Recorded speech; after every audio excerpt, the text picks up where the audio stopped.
وداعيا إلى الله بإذنه وسراجا منيرا. أما بعد فقد قال الله تعالى في كلامه المجيد: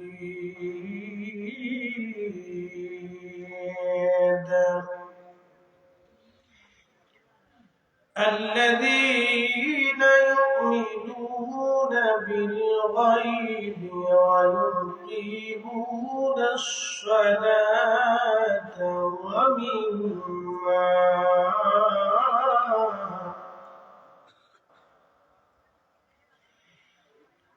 ومما رزقناهم ينفقون.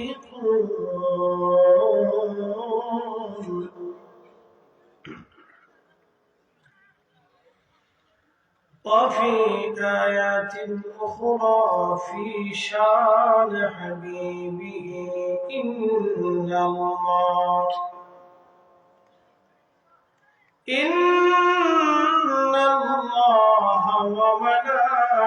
وملائكته يصلون على النبي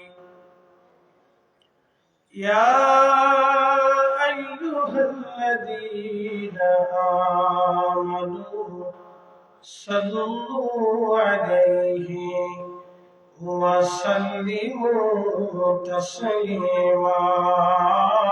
اللهم صل على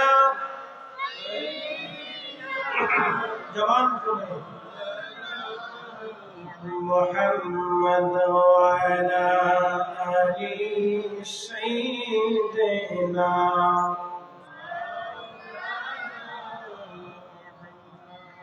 নবীর ইশকে যার দিল ভাই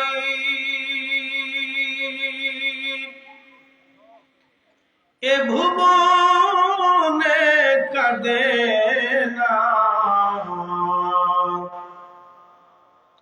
রোজ হাসরে ভাই জানতারা নবীজির দেখা পাবে না। আল্লাহুম্মা সাল্লি আলা সাইয়্যিদিনা মাশাআল্লাহ আল্লাহু ওয়া আলা আলি সাইয়্যিদিনা।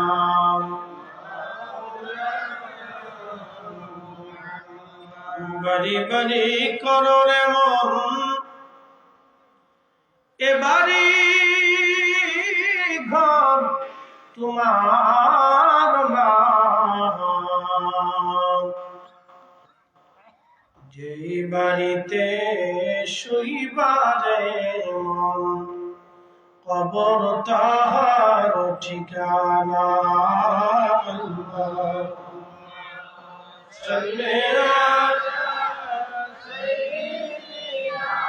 মাশাআল্লাহ আল্লাহু আকবার। ওয়ালা আলি সাইয়্যিদিনা।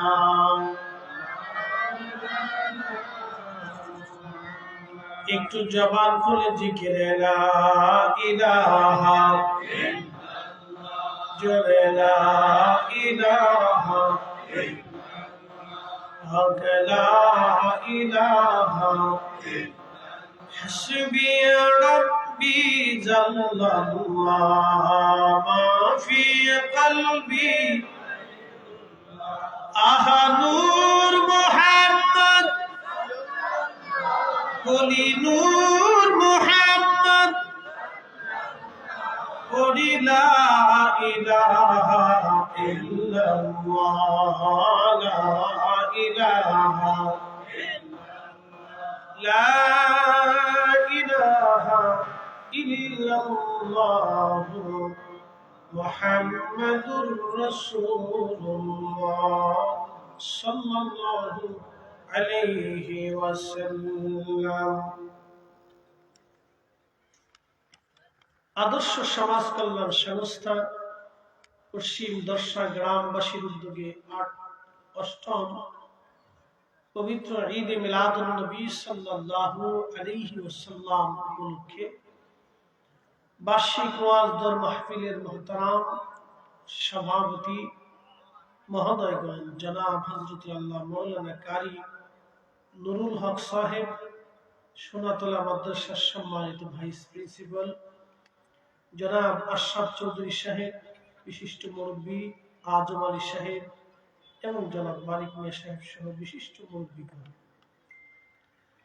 আমার আগে যিনি চমৎকার তাকরীর করেছেন হযরত আল্লামা মাওলানা আবু হানিফ আনোয়ারি চাঁদপুরি সাহেব, তিনি আলোচনা রেখেছেন। বিশেষ অতিথি হযরত উলামা ইকরাম, এলাকার গণ্যমান্য ব্যক্তিবর্গ, মুরব্বান ইকরাম, কলিজার টুকরো যুবক ভাইরা, পর্দানিশীন আমার সম্মানিতা মা ও বোনেরা, মাইকের আওয়াজ যত দূর পর্যন্ত যাচ্ছে সকলকে মোবারকবাদ। শুকরিয়া সে আল্লাহর দরবারে যিনি আমাদেরকে অনেক মানুষের ভিড়ে এই পশ্চিম দর্শা এলাকার ভিতর থেকে পছন্দ করে, যাচাই করে, বাছাই করে আল্লাহ তার বেহেশতের বাগানের ভিতরে আমাদেরকে বসিয়ে দিলেন। সেই জন্য আল্লাহর আসমানে আমরা একসাথে সকলে শুকরিয়া আদায় করে বলি আলহামদুলিল্লাহ। আরো শুকর গুজার করি সে আল্লাহর, যিনি অনেক বড় দয়া এবং ইহসান করে সর্বশ্রেষ্ঠ নবী, সর্বকালের সর্বশ্রেষ্ঠ মহামানব, ইমামুল মুরসালিন, রাহমাতুল লিল আলামিন, সাইয়্যিদুল কাউনাইন ওয়াস সাকানাইন, হাবিবুল্লাহ, আল্লাহর প্যারা মেহবুব নবীর উম্মত হিসেবে আল্লাহ আমাদেরকে মঞ্জুর করেছেন। সেই জন্য আল্লাহর আসমানে আমরা আবারও একসাথে শুকরিয়া আদায় করে বলি আলহামদুলিল্লাহ। প্রিয় উপস্থিতি, আল্লাহ যাকে পছন্দ করে তাকে আল্লাহ মুসলিম হিসেবে কবুল করে। ইমানের দৌলত হচ্ছে জীবনের সবচেয়ে বড় দৌলত। পৃথিবীতে শত শত ধর্মের অনুসারী আছে, বৌদ্ধ, শিখ, ইহুদি, খ্রিস্টান, সনাতন, এরকম নানান ধর্ম পৃথিবীতে আছে। বর্তমান পৃথিবীতে রানিং শত শত ধর্ম আছে। এক এক ধর্মের এক এক ধরনের বিশ্বাস তাদের আছে। যেমন আমাদের দেশে সনাতন যারা ধর্মে বিশ্বাসী, তাদের ৩৩ কোটি দেবতা আছে। তারা মনে করে তাদের বিদ্যার দেবতা আছে, পানির দেবতা আছে, আকাশের দেবতা আছে, বাতাসের দেবতা আছে, খাবারের দেবতা আছে, নিরাপত্তার দেবতা আছে, এইরকম আলোর দেবতা আছে, আধারের দেবতা আছে। তো দেবতা হতে হতে হতে হতে তাদের বিশ্বাস অনুযায়ী ৩৩ কোটি দেবতা হয়েছে। আমাদের রব কয়জন? একসাথে না না, আওয়াজটা দুর্বল মনে হচ্ছে। সবাই জবান খুলে বলেন, আমাদের মালিক কয়জন? রব কয়জন? লা শারীকা লাহু, কোন শরীক। একসাথে বলেন, কোন শরীক নাই, কোন শরীক হতে পারে না। বর্তমান পৃথিবী দুইটা বেল্টে বিভক্ত, একটা হচ্ছে রুশিয়ান বেল্ট, একটা আমেরিকান বেল্ট। দুই বেল্টে চায় পৃথিবীর কর্তৃত্ব তারা গ্রহণ করবে, সারা পৃথিবীতে তারা ব্যবসা বাণিজ্য করবে। এই জন্য আমেরিকা চায় না চীন ব্যবসা করুক, রাশিয়া নেতৃত্ব দিক। রাশিয়া চীনও চায় না শুধু আমেরিকায় মাতব্বরি করুক। সবাই যার যার অবস্থান থেকে পৃথিবীতে মাতব্বরি করার জন্য তাদের অস্ত্র শস্ত্র, ধনে মানে সম্পদে, ব্যবসা বাণিজ্যে নিয়মিত সান দিতেছে। এটা হচ্ছে টিকে থাকার লড়াই। সামান্য পৃথিবীর কর্তৃত্বের জন্য পৃথিবীর পরাশক্তিগুলি তারা তাদের অস্ত্রে সান দিচ্ছে। যদি খোদা দুইজনই হতো, একজন আলোর খোদা আর একজন আধারের খোদা, অন্ধকার এবং আলোর ক্ষুধা যদি ভিন্ন হতো, তাহলে এক ক্ষুধা বলতো পৃথিবীতে আলো আমি বেশি দিন দিব, আর এক ক্ষুধা বলতো আমি অন্ধকার বেশি সময় দিব। তো অন্ধকার ও আলোর ক্ষুধার মধ্যে ঝগড়া হতো। একটা পর্যায়ে ঝগড়া বেঁধে দুই ক্ষুধায় মারামারি করত। দুই দেবতার মারামারিতে পৃথিবীতে আলো হতো না, অন্ধকার হতো না, দুনিয়ার মানুষ পড়তো মহাবিপদে। এই জন্য সৃষ্টিতে কোনো খোদার অস্তিত্ব নাই, তিনি একমাত্র রব, লা শারীকা লাহু ওয়া বিযালিকা উমিরতু। তিনি বলেছেন আমার কোনো শরীক নেই, আমি আল্লাহ এক, লা ইলাহা ইল্লাল্লাহ, মালিক ব্যতীত আর কোনো ইলাহা আমাদের নেই। কুল হুয়াল্লাহু আহাদ, তিনি এক, তিনি আমাদের আল্লাহ। কথা বলেন ঠিক না বেঠিক? কোনো সন্দেহ সন্দেহ হতে পারে না।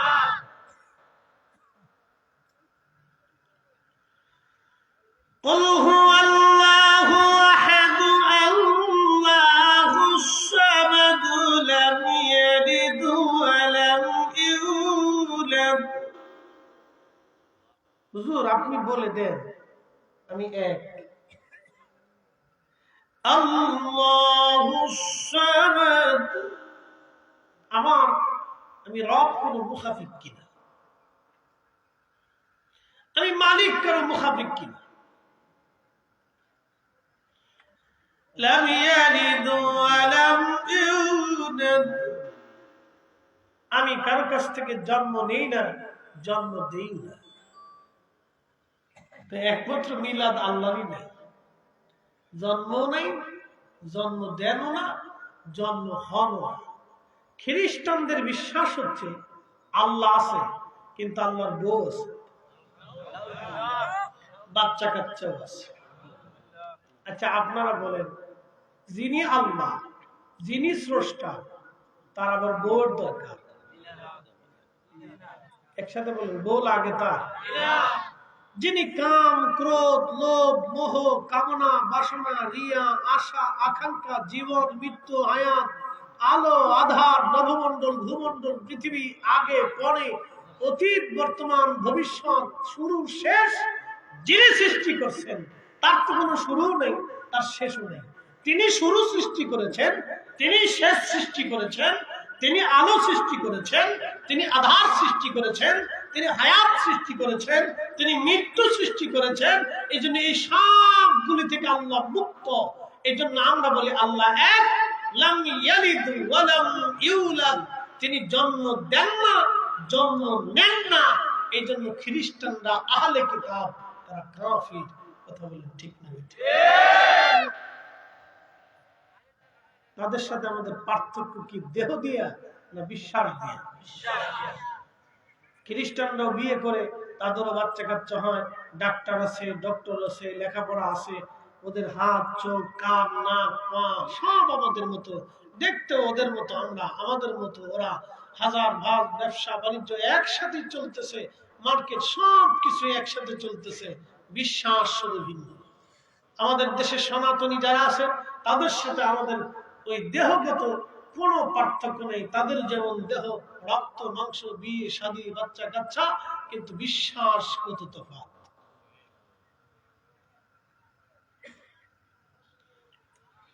প্রিয় উপস্থিতি, পশ্চিম দর্শাবাসী খুবই মনোযোগের সাথে কথাগুলি শুনবেন। আল্লাহ তাদের সম্পর্কে কোরআনে বলে দিলেন, ইন্নাল্লাযীনা কাফারু মিন আহলিল কিতাবি ওয়াল মুশরিকিনা ফি নারি জাহান্নাম।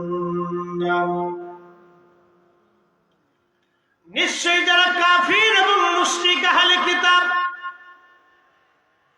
অবিশ্বাসী, আহলে কিতাব, কাফির, মুশরিক যারা, আল্লাহ কোরআন বলতেছে ফি নারি জাহান্নাম খালিদিনা ফিহা, চিরদিন তারা জাহান্নামে থাকবে, কোনদিন জাহান্নাম থেকে তারা বের হতে পারবে না। চিরদিন তারা জাহান্নামে থাকবে, কোনদিনও জাহান্নাম থেকে তারা বের হতে পারবে না, তারা চিরদিনের জন্য জাহান্নাম। ইমান চিন্তা করেন, ইমানের দৌলত কত দামি দৌলত, ইমানের দৌলত কত দামি দৌলত, কত মজবুত দৌলত আমাদের ইমানের দৌলত।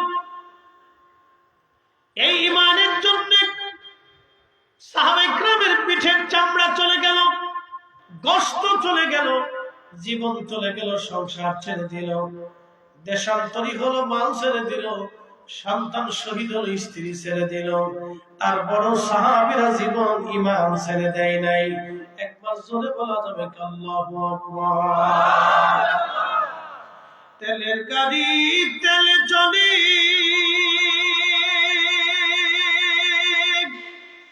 হাওয়ার গাড়ি হাওয়ায় উড়ে, বিনা তেলে চালায় গাড়ি নবী সুলাইমান। আমরা সেই মুসলমান, আমরা সেই মুসলমান। আজকে খবর দেখছেন কিনা জানি না, ফিলিস্তিনের গাজাতে পরীক্ষা দেওয়ার মতো কোন ছাত্র নাই। তাহলে তারা কি পরিমাণে সন্তানদেরকে হত্যা করছে, আপনার শুনলে গা শিহরণ। কিন্তু ৭৫ বছরে এত শহীদ হওয়ার পরেও তারা মাথা নত করে নাই। কথা বলে ঠিক কিনা? যদি পৃথিবীতে মুসলমান দেখতে চাও তো ফিলিস্তিনের গাজার দিকে তাকিয়ে দেখো। বর্তমান পৃথিবীতে যদি মুসলিম থাকে, কাফেরের কাছে যদি মাথা নত না করে, তাহলে একটাই জাতি, সে ফিলিস্তিনি মুসলিম, গাজার মুসলমান। কথা বলে ঠিক কিনা?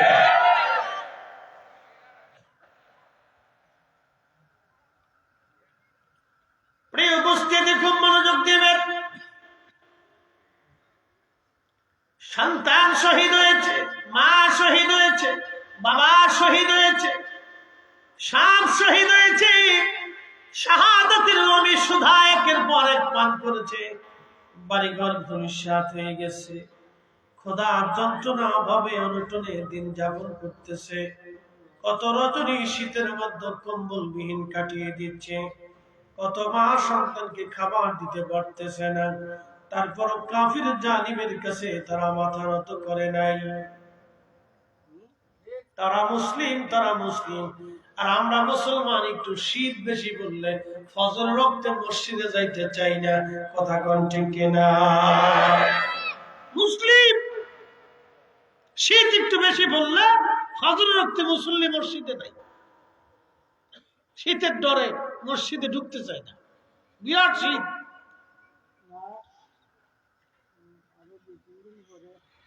সিলেটের মুসলমান এই জমির হযরত ৩৬০ আউলিয়ার পুণ্যভূমি শাহজালালের জমি। সিলেটের মুসলমান শাহজালাল আমিরি মুজাররিদি শুধু খানকার পীর ছিলেন না, তিনি শুধু হাতে তাসবিহ নিয়ে ঘুরেন নাই, জমিনে দ্বীন প্রতিষ্ঠিত করার জন্য তলোয়ার চালিয়েছেন। কথা কোন ঠিক? শুধু তাসবিহ পড়েন নাই, তিনি তলোয়ার চালিয়েছেন। শুধু তাসবিহর পীর ছিলেন না, তিনি তলোয়ারের পীর ছিলেন। এ ভাই আমার, শুধু খানকার ভিতরে থাকেন নাই, জিহাদের ময়দানেও তিনি থেকেছেন। সুদূর ইয়ামান থেকে জমিনে এসে কালিমার দাওয়াত তিনি পৌঁছিয়েছেন, দ্বীন প্রতিষ্ঠিত করেছেন। আল্লাহর একত্ববাদ, আল্লাহর রাসূলের রাসালাতের সাক্ষ্যে এই জমিনের কোটি কোটি কোটি কোটি পথহারা মানুষকে তিনি পথের দিশা দিয়েছেন। লা ইলাহা ইল্লাল্লাহু মুহাম্মাদুর রাসূলুল্লাহ সাল্লাল্লাহু আলাইহি ওয়াসাল্লাম। এই কালেমার জন্য, এই বিশ্বাসের জন্য, এই সত্যের দাওয়াতের জন্য সারা পৃথিবীর বহু অঞ্চল থেকে পায়ে হেঁটে হেঁটে হেঁটে হেঁটে আল্লাহর ওলি জমিনে এসেছিলেন কালেমার দাওয়াত দেওয়ার জন্য। তিনি একা না, ৩৬০ জন সহযোগী নিয়ে এই জমিনে কালেমার দাওয়াত দিলেন। শুধু একটা বাক্য, লা ইলাহা ইল্লাল্লাহ, আল্লাহ ছাড়া আর কোনো মাবুদ নাই, মুহাম্মাদুর রাসূলুল্লাহ, তিনি আল্লাহর নবী এবং শ্রেষ্ঠ রাসূল। একবার জোরে বলা যাবে কি আল্লাহু আকবার? ঈমানের দৌলত মানব জীবনের সবচেয়ে বড় দৌলত। খুব দৃঢ়ভাবে কঠিনভাবে ঈমানের দৌলত নিতে হবে। আমাদের দেশে মুসলমানের ঈমানের দৌলত এত দৌলত, মসজিদও খুঁজে পাওয়া যায়, আবার দুর্গা পূজার সময় পাওয়া যায়। এক কথা কম নাকি?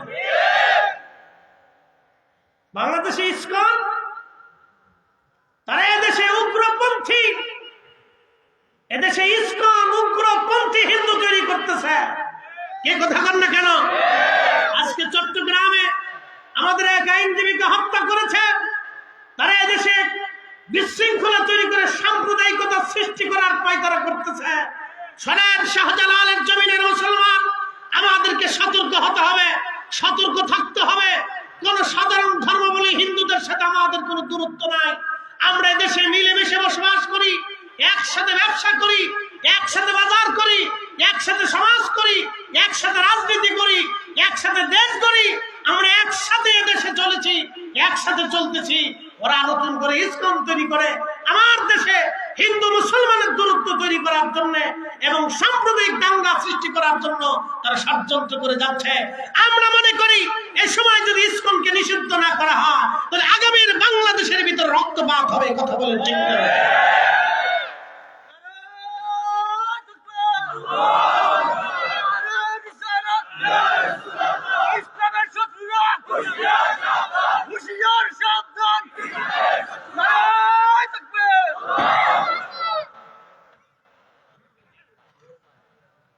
আমার দিকে তাকাবেন।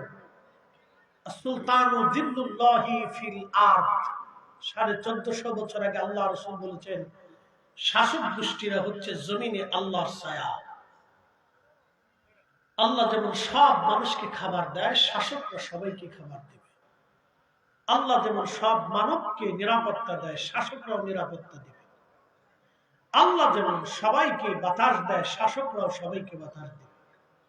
সেই সুবাদে মুসলমানও যে অধিকার পাবে, হিন্দু সাথে একই অধিকার আছে। রাষ্ট্রীয়গতভাবে রাষ্ট্রীয় পর্যায়ে তারও একই অধিকার, নাগরিক হিসেবে সে সুবিধা পাবে। আমি যে সুবিধা, তারও সেই সুবিধা। তার মানে এটা না যে দেশে উগ্রপন্থীতা তৈরি করতে হবে, উগ্র হিন্দুত্ববাদ আমরা চাই না। আমরা যেমন এদেশে জঙ্গিবাদও চাই না, ঠিক ওই রকম উগ্র হিন্দুত্ববাদ ইসকনকে বন্ধ করতে হবে। কথা বলেন ঠিক কিনা?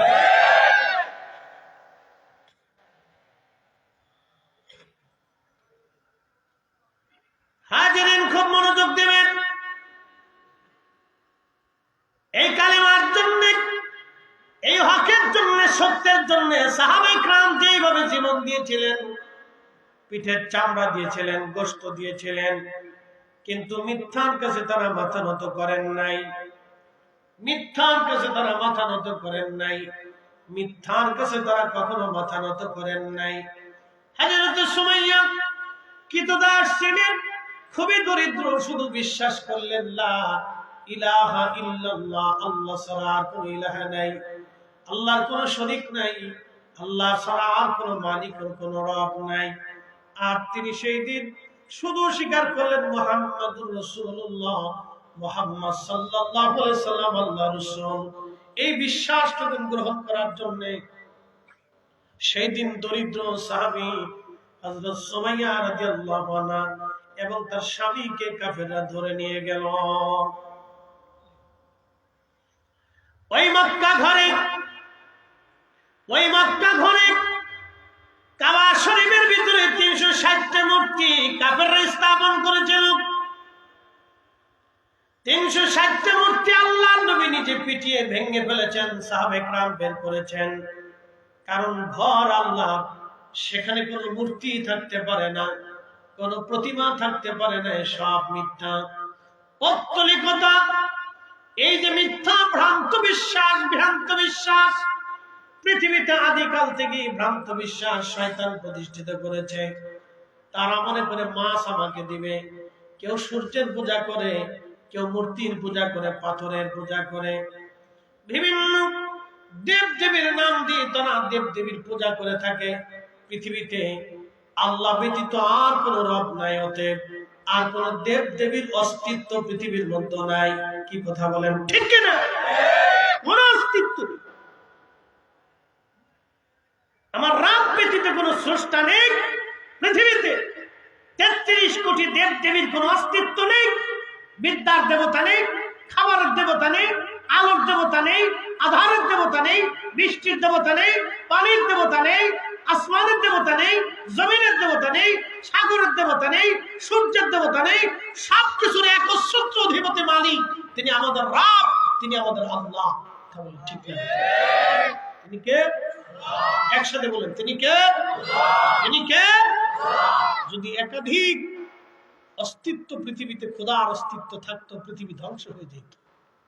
কোন অস্তিত্ব নেই। এই ভ্রান্ত বিশ্বাসকে উপড়ে ফেলে সাহাবী রাসূল সুমাইয়া রাদিয়াল্লাহু আনহা তিনি কৃতদাস ছিলেন। যখনই তিনি এই কালেমা গ্রহণ করলেন, তখন কাফেররা ক্ষিপ্ত হয়ে সুমাইয়া রাদিয়াল্লাহু আনহাকে ধরে নিয়ে গেল। তার হাত পা গুলি বেঁধে তার গুপ্তাঙ্গের ভিতরে আবু জাহেল বর্ষার আঘাত করে নির্মম ভাবে কঠিন শাস্তি দিয়ে আপনি কল্পনা করতে পারবেন, একজন মা জাতি তার গুপ্তাঙ্গে বর্ষা মেরে মেরে খুঁচিয়ে সেই দিন তাকে শহীদ করা হয়েছিল। গগন বিদারী চিৎকারে আল্লাহর আকাশ জমিন ভারী হয়েছিল, কিন্তু সুমাইয়া রাদিয়াল্লাহু আনহার সাহায্যের জন্য কেউ আগে আসে নাই। সুমাইয়া শুধু একবার বলতেছিলেন, রব্বানা লা তুযিগ কুলুবানা বা'দা ইয হাদাইতানা। আল্লাহ, যে হেদায়েত তুমি আমাকে দিয়েছো, যে দ্বীন আমাকে দিয়েছো, যে ঈমান তুমি আমাকে দিয়েছো, আল্লাহ আমার হৃদয় থেকে ঈমান কেড়ে নিয়ে যাও না। আল্লাহ, এর উপরে আমাকে ইস্তিকামাত থেকে আমাকে শহীদ হওয়ার তৌফিক দাও। আল্লাহ, আল্লাহ, যে ঈমান আমি গ্রহণ করেছি সেটা যেন ছেড়ে ফেলে না দেই, সেটা যেন চলে না যায়। সেই ঈমানের উপরে প্রতিষ্ঠিত থেকে সুমাইয়া শহীদ হয়েছিলেন। তিনি ইসলামের প্রথম শহীদ। লা ইলাহা ইল্লাল্লাহর জন্য, মুহাম্মদুর রাসূলুল্লাহর জন্য, এই কালেমার জন্য একজন নারী সর্বপ্রথম জীবন দিয়ে শাহাদাতের অমিশতা পান করে তিনি প্রমাণ করে দিয়ে গেছেন এই দ্বীন সত্য। তার শাহাদাতের মাধ্যম দিয়ে জমিনে দ্বীন প্রতিষ্ঠিত হয়েছে। একসাথে বলা যাবে আল্লাহু আকবার। আমরা দুর্গা পূজাতেও থাকি, মসজিদ ঈদগাহেও থাকি। লজ্জা করা উচিত মুসলমানের।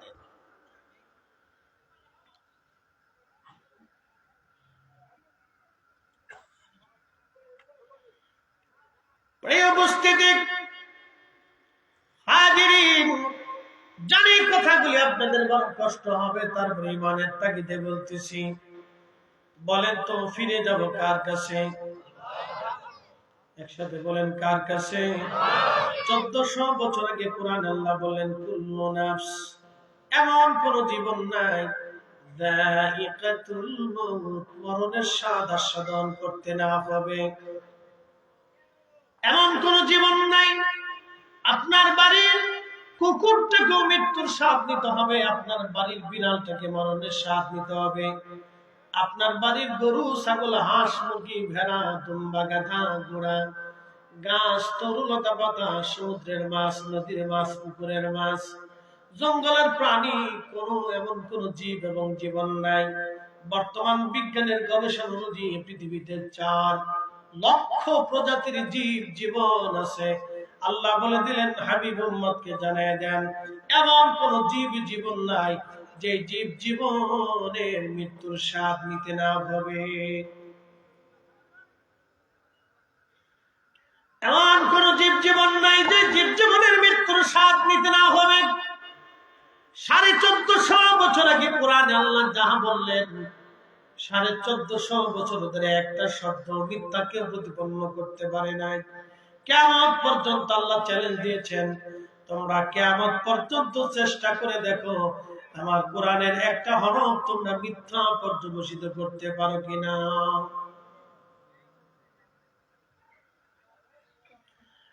মুসলমান, খুব মনোযোগ দিবেন সিলেটবাসী, হাজিরিন। আল্লাহ 1450 বছর আগে কোরআন আল্লাহ বলে দিলেন কুল ইন্নাল মাউতাল্লাযী তাফিরুনা মিনহু ফাইন্নাহু মুলাকীকুম। তবে যে উম্মতকে বলে দেন মৃত্যু থেকে তারা পালানোর চেষ্টা করে, মরণ থেকে তারা পালায়, কি হাবিব উম্মতকে জানায় দেন যতই পালান মৃত্যু তার সাথে মোলাকাত করবে, এই মরণ তার সাথে মোলাকাত করবে, এই মরণ তার সাথে মোলাকাত করবে। এই মৃত্যু মোলাকাত করবে। সুম্মা তুরাদ্দুনা ইলা আলিমিল গায়বি ওয়াশ শাহাদাত।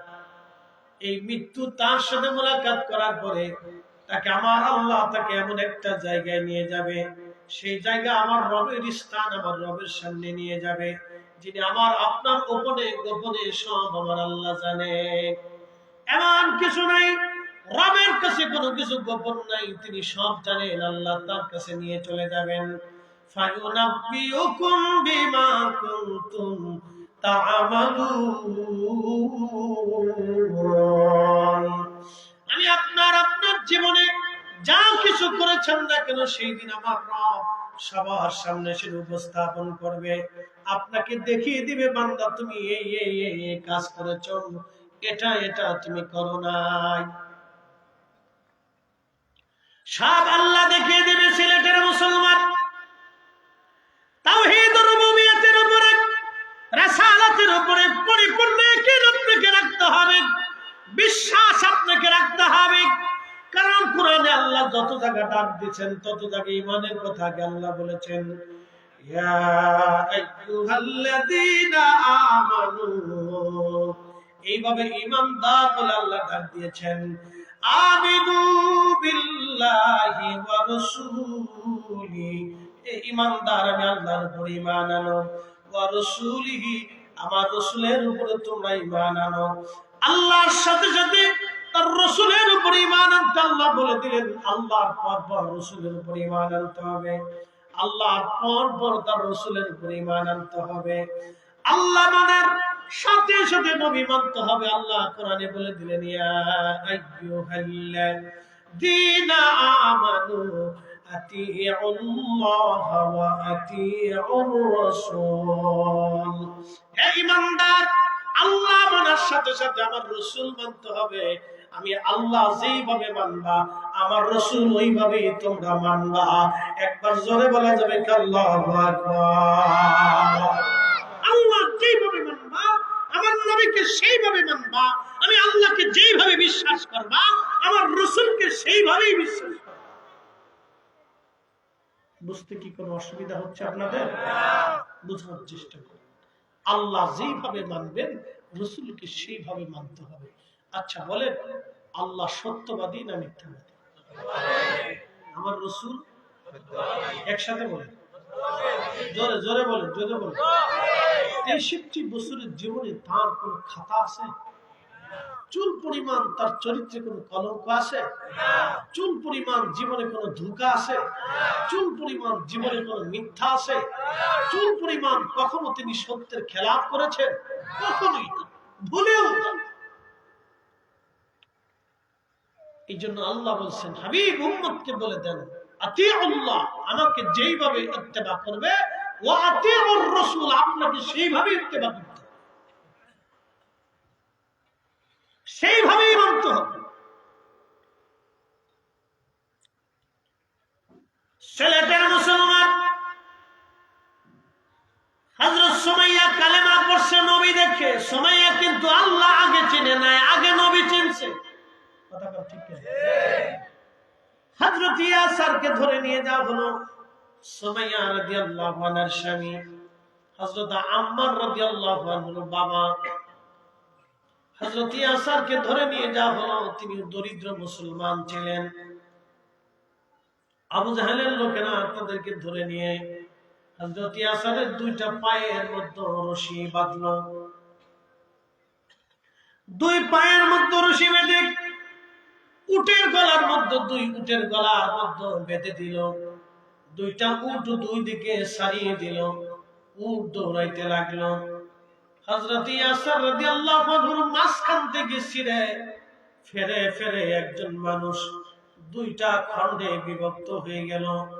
দুই খণ্ডে যখন একজন মানুষ বিভক্ত হয়ে গেল, হযরত ইয়াসির নিজের জীবন দিয়ে দিলেন, কিন্তু ঈমান দেন নাই।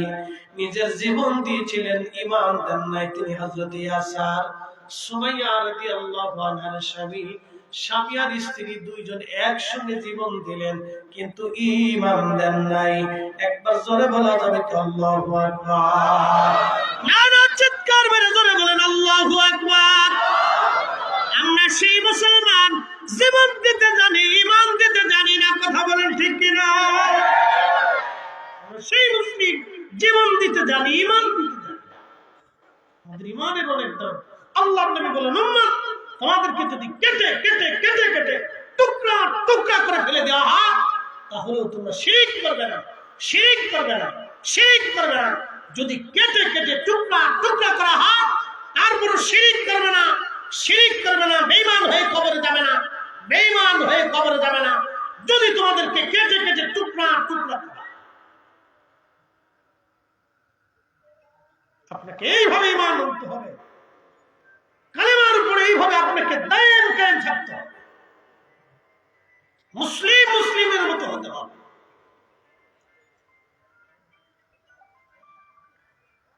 সিলেটের মুসলমান খুব মনোযোগ দিবেন।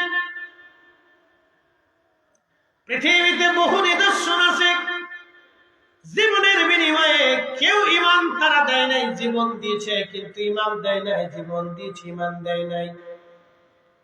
রাসূলের সাহাবী খাব্বাব রাদিয়াল্লাহু আনহুর পিঠের মধ্যে বড় বড় দাগ ছিল, গোশত জায়গা জায়গা থেকে উঠিয়ে ফেলে দেওয়া হয়েছিল। হযরত সাইয়েদনা খলিফাতুল মুসলিমিন ওমর রাদিয়াল্লাহু আনহুর সামনে একদিন খাব্বাব বসে আছেন, কোন কারণে তিনি চাদর সরিয়ে ফেললেন। চাদর সরানোর পরে হযরতে ওমর রাদিয়াল্লাহু আনহু দেখতেছেন খাব্বাবের পিঠের মধ্যে জায়গায় জায়গায় জায়গায় জায়গায় গোশত নাই, জায়গায় জায়গায় গোশত নাই, জায়গায় জায়গায় গোশত নাই। এবং তিনি লক্ষ্য করলেন গোশত শুধু উঠেই জায়গায় জায়গায় জায়গায় গর্ত হয়ে রয়েছে, সাদা সাদা হয়ে গেছে। সাইয়েদনা ওমর জিজ্ঞেস করলেন, খাব্বাব রে, তোমার জীবনে কি কোনদিন বসন্ত হয়েছিল? খাব্বাব ডাক দিয়ে বলেন, ইয়া আমিরাল মুমিনিন, জীবনে কোনদিন বসন্ত আমার হয় নাই। তাহলে বলো খাব্বাব, কি জন্য তোমার পিঠের মধ্যে এমন বড় বড় গর্ত হয়ে গেছে? গোশত জায়গায় জায়গায় গোশত নাই, সাদা সাদা হয়ে গেছে। খাব্বাব চোখের পানি ছেড়ে দিয়ে বলেন, আমিরুল মুমিনিন, এই সবই কালেমার বদলায় আমার পিঠের গোশত চলে গেছে, কিন্তু ঈমান আমি ছেড়ে দেই নাই। আমি যেদিন কালেমা পড়ে বাড়ি ফিরলাম মক্কাতে, আমি দরিদ্র মানুষ ছিলাম, আমি লোহা দিয়ে অস্ত্রপাতি বানাইতাম, আমি কামার ছিলাম, কামার। দরিদ্র হওয়ার কারণে কাফেররা এসে আমার হাত পা গুলি একেবারে শক্ত করে মজবুত করে তারা বেঁধে ফেলল। আমিরুল মুমিনিন, যে কয়লা গুলি আগুনের ভিতরে দিয়ে আমি আঙ্গার বানাইতাম, কয়লা দেখবেন আগুনের মধ্য দিয়ে বাতাস দিলে যত আগুন জ্বলতে থাকে কয়লা আগুনের মতো হয়ে যায়, কয়লাগুলি আগুনের রূপ ধারণ করে। খাব্বাব রাদিয়াল্লাহু আনহু বললেন, আমাকে কাফেররা ওই কয়লাগুলি মাটির মধ্যে বিছাইয়া আমারে ওই কয়লার উপরে চিৎ করে শোয়াইয়া পাথর চাপা দিয়ে ধরে বসে থাকতো। কয়লাগুলি দিয়ে পিঠের চামড়াগুলি পুড়ে পুড়ে পুড়ে পুড়ে রক্ত বের হয়ে কয়লা নিভে যাইতো। আমিরুল মুমিনিন, তারপর আমাকে উঠাইয়া কয়লাগুলি আবার আগুনে আঙ্গার বানাইতো, আগুনের মধ্যে পোড়াইয়া কয়লাগুলি বিছাইয়া আবার আমাকে চিৎ করে শোয়াইয়া পাথর চাপা দিয়ে চাপ দিয়ে ধরে রাখতো। হুজুর, কয়লাগুলি পুড়ে পুড়ে আমার চামড়া পুড়ে, চর্বিগুলি পুড়ে পুড়ে কয়লা নিভে যাইতো, আমার গোশত উঠে গেল জায়গা জায়গা থেকে, আমার চামড়া উঠে চলে গেল, কোনদিন আমার বসন্ত হয় না আমিরুল মুমিনিন। এগুলি সব কালেমার বদলা। কালেমার কারণে আমার এইরকম পিঠের গোশত চলে গিয়েছে, ঈমান আমি দেই নাই। একবার জোরে বলা যাবে কি আল্লাহু আকবার। তেলের গাড়ি তেলে চলি, হাওয়ার গাড়ি হাওয়ায় উড়ে, বিনা তেলে চালাই গাড়ি নবী সুলাইমান। আমরা সেই মুসলমান, আমরা সেই মুসলমান, ঠিক কিনা? ঈদগাহ যাবেন, আবার দুর্গা পূজাতেও যাবেন, কালী পূজাতেও যাবেন, এগুলি চলবে না। কথা কম না কেন, ঠিক কিনা? মনে রাখবেন এগুলি। আমাদের ঈমান কিন্তু ছেলে খেলে না। ঈমান অনেক বড় দামি জিনিস। যদি ঈমান বেঈমান হয়ে একবার কবরে চলে যান তো জিন্দেগি বরবাদ হবে। আমাদুল আবাদাত, চিরস্থায়ীর জন্য আপনাকে জাহান্নামে পড়তে হবে। কোনদিন আর বের হওয়ার কোনো সুযোগ নেই। সিলেটের মুসলমান শুধু এই উম্মত নয়, পূর্ব জমানাতেও ঈমানের জন্য বহু জনকে পরীক্ষা দিতে হয়েছিল। এই ঈমানি পরীক্ষা পূর্ব জমানাতেও বহু দিতে হয়েছে। আল্লামা ইমাম আবুল ফারাজ ইবনুল জৌজি তিনি একটা ঘটনা তিনি লিখতেছেন, তিনি ইউনুল হিকায়াতের মধ্যে, পূর্ব জমানাতে একজন যুবক 24 ঘন্টা আল্লাহর ইবাদতে কাটায় দিত। একটা সেকেন্ডের জন্য সে ইবাদত বন্ধ করত না। তো অল টাইম খানকার ভিতরে সে ইবাদত করে। এলাকাতে দেখবেন কিছু দুষ্ট লোক আছে, যুবকরা নামাজে গেলে ওই আপনার পাশ থেকে বাজে বাজে কথা বলে, হ্যাঁ দেখছ না নামাজ পড়তেছে, বিরাট বুজুর্গ, হাসি তামাশা করে। রোজা রাখলে, ভালো কাজ করলে দেখবেন কোন যুবক যদি ভালো কাজ করে আরো 10টা আরো 2টা দেখবেন তাকে বাজে কমেন্টস করতে থাকে, খারাপ কথা বলে। দূর, এগুলো কিন্তু কি পাবে? দেখবেন আমার এই যুবক শ্রেণীগুলি যারা মাহফিলে কষ্ট করতেছে, ওদেরকে আরো 10 জন দেখবেন দূর, এগুলো করে কি লাভ পাবে, কি পাইছিস জীবনে, নানান ধরনের এই কথা বলতে থাকে। কিন্তু কথাগুলি কি উপেক্ষা করে যারা আল্লাহর দিকে ফিরে আসে তারা হলো অরিজিনাল। কথা বলেন ঠিক না বেঠে? তাদের ঈমান আর ওদের ঈমান হাজার দিন রাত পার্থক্য, আকাশ ও জমির পার্থক্য হবে। এই মুসলমান, এই মানব জাতি, অবশ্যই আমাদেরকে কবরে চলে যেতেই হবে। অবশ্যই আমরা আল্লাহর কাছে ফিরে চলব। এই গ্রামে 100 বছর বয়সী কেউ আছে? আবার বলি, এই গ্রামে 100 বছর বয়সী কেউ আছে? কেউ নাই। এর অর্থ হচ্ছে 100 বছর আগে যারা এই গ্রামে ছিল তারা আজকে সবাই মাটির নিচে চলে গেছে। ঠিক 100 বছর পরে আপনারাও সবাই আমরা মাটির নিচে চলে যাব। নতুন প্রজন্ম আসবে, কোরআন ঠিক থাকবে, আযানও ঠিক থাকবে, মাহফিলও ঠিক হবে, কিন্তু আমরা সবাই মাটির নিচে। বলেন চলে যাব কার কাছে? একসাথে বলেন, কার কাছে? কোন সন্দেহ আছে? ফিরে আসার কোন সুযোগ আছে? সনাতনী হিন্দু ধর্মের বিশ্বাস হচ্ছে যদি মানুষ পৃথিবীতে ভালো কাজ করে তাহলে ভগবান তাদেরকে আবার পৃথিবীতে পাঠাবে। কিভাবে পাঠাবে? কাউরে বানাবে ধনী, শিক্ষিত। ওই যে কবি একটা কবিতা লেখছে, আপনারা জানেন কিনা জানি না, আমি আপনাদেরকে বলতেছি। আবার আসিব ফিরে ধানসিঁড়িটির তীরে, বাংলায় এ নবান্নে, হয়তো শালিকের বেশে না হয় সম্পত্তিকে। জীবনানন্দ দাশ তিনি একজন সনাতনী হিন্দু ধর্মের কবি ছিলেন। কত সুন্দর করে তার ধর্মের বাক্য তিনি লিখে গেছেন। আবার আসিব ফিরে ধানসিঁড়িটির তীরে, নবান্নে এই বাংলায়, শঙ্খ চালিকের বেশে অথবা কাঙ্গুয়ার বেশে অথবা হাঁসের বেশে, না ছাগলের বেশে না হয় পাগলের বেশে। কি কথা বললেন? কি আজের বক্তব্য! কোরআন আল্লাহ বলতেছে ওয়ালাই ইউআখিরাল্লাহু নাফসান ইযা জাআ আজালুহা।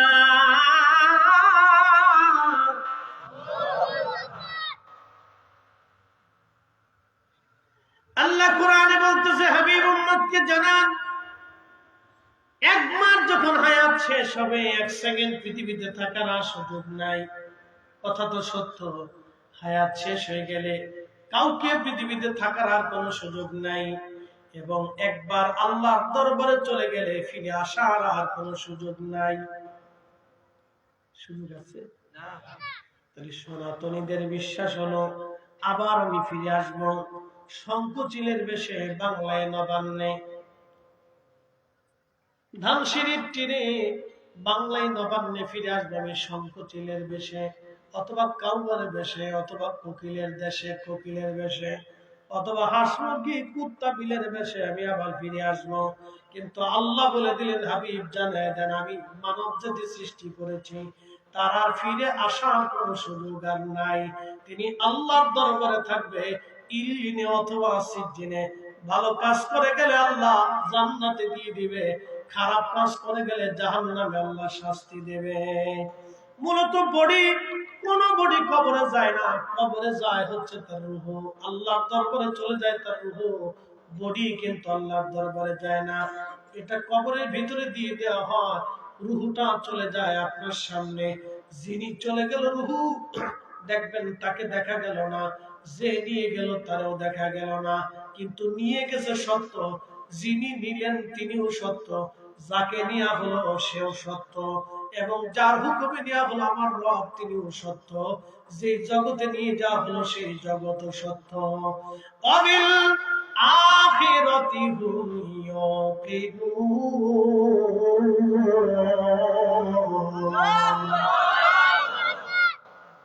আখিরাত সত্য, যাকে নিলেন তিনিও সত্য, যে নিলেন তিনিও সত্য। নিলেন কে? মালাকুল মউত। আল্লাহ কুরআনে তো বলছে, ফাইন্নাহু মুলাকীকুম, ওই মালাকুল মউত তোমার সাথে মোলাকাত করবে। যিনি নিলেন তিনি মালাকুল মউত, যাকে নিলেন তিনি আব্দুল করিম। বডি নাই, রূহ নিয়ে গেছে। বডি নিছে, কি নিল? রূহ নিল। তো রূহ ছিল কোথায়? প্রথমে মায়ের পেটে পাঠানো হলো, তার আগে ছিল কি? তার রূহের জগতে। কে সৃষ্টি করছে? আল্লাহ। ইয়া আইয়ুহাল ইনসান মা গাররাকা বিরাব্বিকাল কারীম, হে মানব জাতি, তোমাকে কিসে আল্লাহ থেকে জুদা করলো? কে তোমাকে আল্লাহ থেকে জুদা করলো? কিসে তোমাকে আল্লাহ থেকে জুদা করলো? আল্লাযী খালাকাকা, অথচ আমি তোমাকে সৃষ্টি করেছি, ফাসাওয়াকা ফাআদালাক, সুবিন্যস্ত করেছি, সুঠাম করেছি।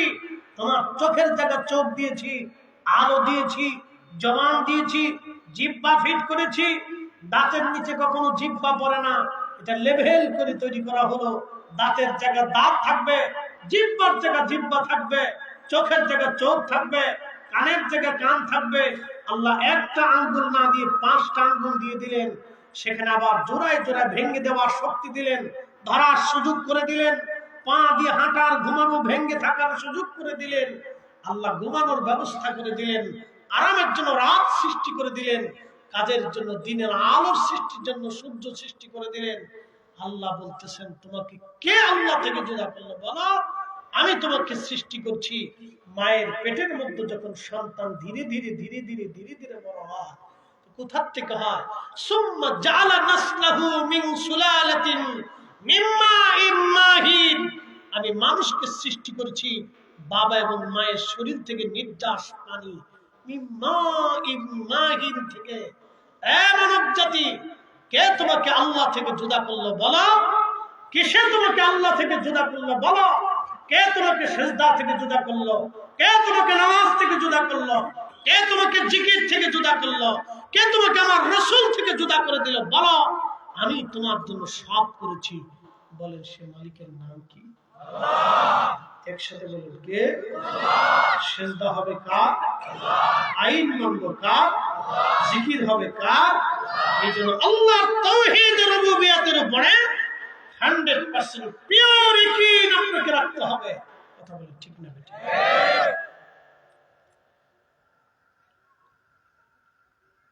এই উপস্থিতি, এই কথাগুলো আমাদের জন্য অত্যন্ত জরুরি হয়ে গেছে। কারণ মুসলমান মসজিদেও যায়, মাহফিলেও বসে, দুর্গা পূজাও যায়। এই জন্য দুঃখে এই কথাগুলি বলতেছে। আজকে হাজার হাজার হাজার হাজার যুব শ্রেণী আমাদের ভ্রান্ত পথের মধ্যে চলে যাচ্ছে। কে গাঞ্জটি, হিরোইনসি, বাবাখোর, ইয়াবাখোর, সন্ত্রাস, লুচ্চি, কি কথা কর না কেন, হাজার হাজার হাজার হাজার লাখ কনসার্টের আয়োজন করবেন, দেখবেন যে যুবক যুবতীর অভাব নাই। এটাও কারো মায়ের সন্তান, মেয়েরাও চলে যাচ্ছে, এটাও কারো মায়ের সন্তান, কারো ভাইয়ের বোন হবে। এই মেয়েও দেখবেন জিন্সের প্যান্ট পরে, টি শার্ট পরে গায়ে দিয়ে, ও আমার প্যান্টও নিয়ে চলে গেছে, আমার শার্টও নিয়ে চলে গেছে, কয়েকদিন পরে জাঙ্গিও নিয়ে চলে যাবে।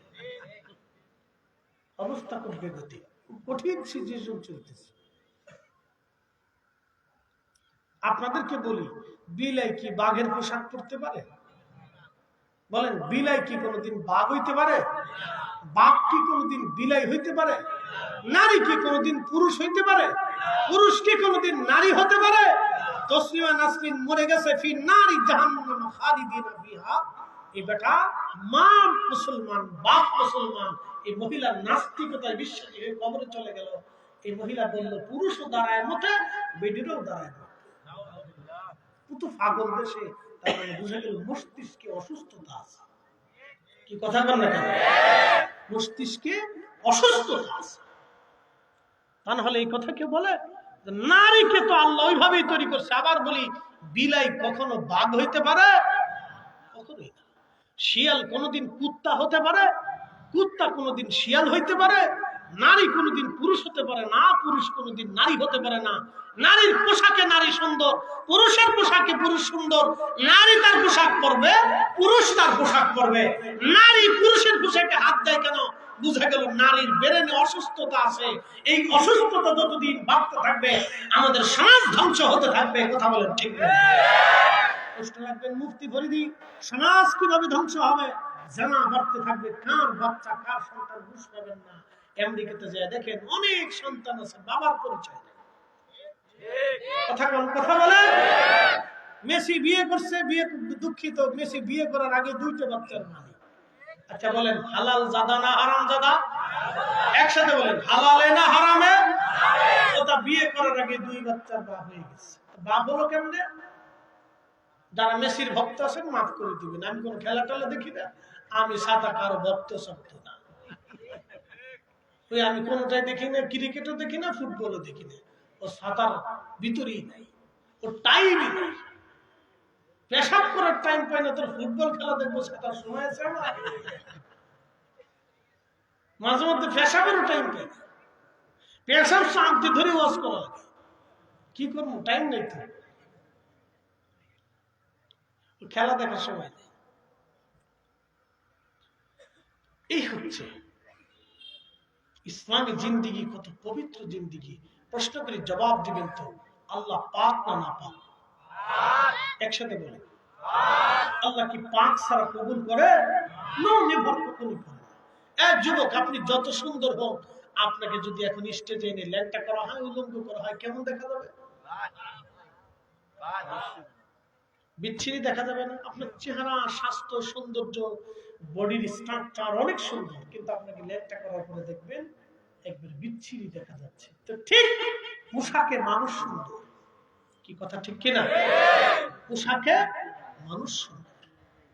তো নারী তার নারীর পোশাক, পুরুষ তার পুরুষের পোশাক। নারী কেন পুরুষের পোশাক নিতে যাবে? আর পুরুষ কেন নারীর দুল, হাতের বালা, গলার মালা এগুলি নিতে যাবে? কারণ কি? কথা বুঝতে, একটা কানের এখানে দেয়, একটা মাথার ভিতরে কুন্ডা বাঁধে, এখন কি চুল সিস্টেম করার জন্য কি গাডার মাডার কি জন্য দেয়? মাঝে মধ্যে চিন্তা করি, এটা কি পুরুষ না ইজলি পিটারি?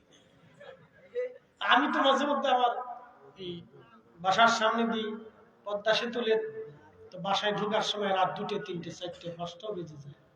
তো মাঝে মধ্যে পদ্মা সেতুতে, ওটা তো খুব সুন্দর রাস্তা হবে, এক্সপ্রেস হবে, খুব সুন্দর। তো এই ছেলেরা মেয়েরা রাত্রিবেলা মোটরসাইকেল রেসলিং করে। তো মাঝে মধ্যে চিন্তা করি, সামনেরটা বেডা না পিছেরটা বেডা, দিশে নেই। আর এখন তো শীতকাল আসতেছে, আরো খুঁজে পাওয়া যাবে, পিছনে বেডা না সামনে বেডা, পিছে জন্ডিস না সামনে জন্ডিস, এই অবস্থা চলতেছে। তাই পিছে যে জন্ডিস আছে এটাও কারো মেয়ে, হতভাগা কোন মায়ের সন্তান যেন জানি না। মা সন্তান জন্ম দিছে, অনেক কষ্ট করছে সন্তানের পিছনে, জন্ম দেওয়া থেকে শুরু করে এটাকে বড় করা পর্যন্ত মা পরিশ্রমের কোনো শেষ হয় নাই। কিন্তু মেয়ে পর পুরুষের পিছনে মোটরসাইকেল চলে ঘুর ঘুর করে ঘুরে বেড়াচ্ছে। ছি ছি ছি, লজ্জা করা উচিত। মানুষের সামান্যতম লজ্জা থাকা উচিত যে একজন নারী কি করে একজন পুরুষের পিছনে চলে বেহায়া পুরুষের মতো, বেহায়া নারীর মতো রাস্তা দিয়ে ঘুরতে থাকবে। বলে যুবক, আপনাকে বলতেছি, কোনদিন মানবেন আপনার চোখের সামনে আপনার মেয়ে জেনা করুক? কোনদিন মানবেন আপনার স্ত্রী অন্য পুরুষের হাত ধরে যে জেনা করুক? কোনদিন মানবেন আপনার মেয়ে আপনার বোন অন্য পুরুষের সাথে জেনা করুক? আপনি যেরকম মানেন না, তো ঠিক আপনার অন্তর সাক্ষী দেয় না 1450 বছর আগে আল্লাহ এবং তার রাসূল এটাকে নিকৃষ্ট হারাম করে দিয়ে গেছে। কথা বলেন ঠিক না? এই জন্য পর্দার বিধান চালু করে আপনাকে বুঝতে হবে। এই জন্য পর্দাকে ফরজ করে দেওয়া হচ্ছে। ইসলামের মতো সুন্দর জীবন ব্যবস্থা আর পৃথিবীতে কিছু হতে পারে না।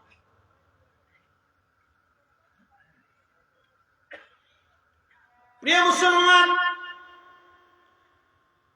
খুব মনোযোগের সাথে কথা বলে শুনবেন। বলছিলাম পূর্ব জামানাতে একজন বুজুর্গ সারাদিন 24 ঘন্টা আল্লাহর ইবাদতে কাটায়। তো লোকেরা সেটাকে উত্তক্ত করতে থাকে, কিন্তু কোনো কথা সে বলে না। 24 ঘন্টায় সে তার খানিকার ভিতরে ইবাদতে থাকে। এলাকার বখেটে কিছু মানুষ চিন্তা করলো, এই যুবকটাকে আমরা একটু পরীক্ষা করে দেখি, পরীক্ষা কেমন। তারা একটা পতিতা নারীকে ভাড়া করলো। ওই পতিতা নারীকে বলল, যদি যুবকের সঙ্গে তুমি জেনা করতে পারো তাহলে তোমাকে এই পরিমাণে অর্থ প্রদান করা হবে। আপনি মনে রাখবেন, পৃথিবীতে যত বেহায়া নারী আছে দেখবেন তাদের কোনো শরম লজ্জা নাই। বেহায়া নারী যারা, তাদের কোনো লজ্জা শরম তাদের কিছু নাই, কোনো শরম লজ্জা তাদের নাই, লজ্জা শরম বলতে তাদের কিছু নাই। বন্ধু আমার, আল্লাহর নবী বলতেছেন, ওই যুবক রাত্রিবেলা ইবাদত করতেছে, মহিলা একটা পতিতা নারীকে ভাড়া করা হলো, তোমরা এই যুবকের সঙ্গে জেনা করবা। জেনা করার উদ্দেশ্যে মহিলাকে ভাড়া করার পরে এই মহিলা সুযোগ খুঁজতেছিল কোন দিন কোন সময় যুবকের কাছে যাবে। একজন যুবক 24 ঘন্টা আল্লাহর ইবাদতে কাটায়। ওই যুবকটা রাত্রিবেলা ইবাদত করতেছিল, আকাশে ঘুরি ঘুরি বৃষ্টি নামতেছিল, মেঘে বারে বারে মানে মেঘ চমকাইতেছিল, ঘুরি ঘুরি বৃষ্টি নামতেছে। ওই পতিতা মহিলা চিন্তা করলো, আজকে সুযোগ রে, এই পুরুষের কাছে আজকে যেতে হবে। তো খানকাটা একটু নিরিবিলি জায়গা ছিল। আপনারা জানেন দুনিয়ার যত ওলি বুজুর্গরা ছিলেন তারা নিরিবিলি আল্লাহর ইবাদত করার চেষ্টা করতেন, নিরিবিলি। তারা সবসময় নিরিবিলি নীরবে থাকতেন। এই জন্য কেউ পাহাড়ে চলে গেছে, কারো জীবনে আসছে পাহাড়। আপনারা বলেন, মাঝে মধ্যে বললেন যে হুজুর অমুক অলি মসজিদ বাদ দিয়ে পাহাড়ে চলে গেল কেন? শুনে যাবেন, আল্লাহ নবী নিজেও পাহাড়ের গুহাতে 40 দিন পর্যন্ত ধ্যানে মগ্ন ছিলেন। শুনে যাবেন, খন্দকে যদি যান তো খন্দকের পাহাড়ের পিছনে একটা পাহাড় আছে, জাবাল আবু সিলা। এই পাহাড়ের ছোট্ট একটা গুহা আছে। এই গুহাতে 3 দিন পর্যন্ত আল্লাহ নবী একাধারে সেজদার মধ্যে থেকে আমাদের গুনার জন্য, ক্ষমার জন্য আল্লাহ নবী 3 দিন কেঁদেছেন। একসাথে বলা যাবে না আল্লাহু আকবার? না না হয় না, আরো জোরে বলেন, জোরে জোরে। খন্দকের পাহাড়ের পিছনের পাহাড় জাবাল আবু সিলা। এই জাবাল আবু সিলাতে নবীজি ছোট্ট একটা গুহার ভিতরে 3 দিন একাধারে সেজদা। 3 দিন নবীজিকে মদিনাতে খুঁজে পাওয়া গিয়েছিল। 3 দিন শুধু একই কান্না, অর্থের জন্য না, হাসান হুসাইনের জন্য না, ফাতেমার জন্য না, সংসারের জন্য না, স্ত্রীর জন্য না, বংশের জন্য না, একটাই বাক্য ছিল, ইয়া রাব্বি হাবলি উম্মতি। আল্লাহ, আমার উম্মত গুনাহ করে ফেলছে, আমার উম্মত গুনাহ করবে, আমার উম্মতের ভুল হবে, মাফ করতেই হবে, মাফ করতেই হবে, ক্ষমা করতেই হবে। 3 দিন সেজদার মধ্যে থেকে এই উম্মতের ক্ষমার জন্য নবী সেজদার মধ্যে কাটাইছেন। আর এই উম্মত দুর্গা পূজায় যা, এই উম্মত সুদ খা, এই উম্মত ঘুষ খা, এই উম্মত অকাম করে, এই উম্মত আরেকজনের জমি মারে, এই উম্মত আরেকজনের টাকা মারে। কথাটা ঠিক কি? এজন্য আল্লাহ রাসূল সিজদায় পড়ে কাঁদে না, তিনি কাঁদছিলেন আমাদের ক্ষমার জন্য। নবীর উম্মত, যুব শ্রেণীদেরকে আজকে বলতেছি, বৃদ্ধ বাবাজিদের বয়স হয়ে গেছে, এখন আপনাদের সামনে আমি যেইভাবে স্থিরতার সাথে শক্তি নিয়ে কথা বলতেছি, আগামী 10 বছর পর এটা আমার পক্ষে সম্ভব হবে না। আমার ক্লান্তিটা আসবে। তো নেক্সট জেনারেশন আমাদেরকে তৈরি করে যেত। প্রিয় বন্ধু আমার,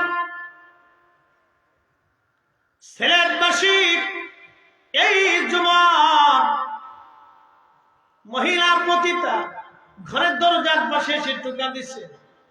ভিতর থেকে যুবক ডাকতে বলল, কে?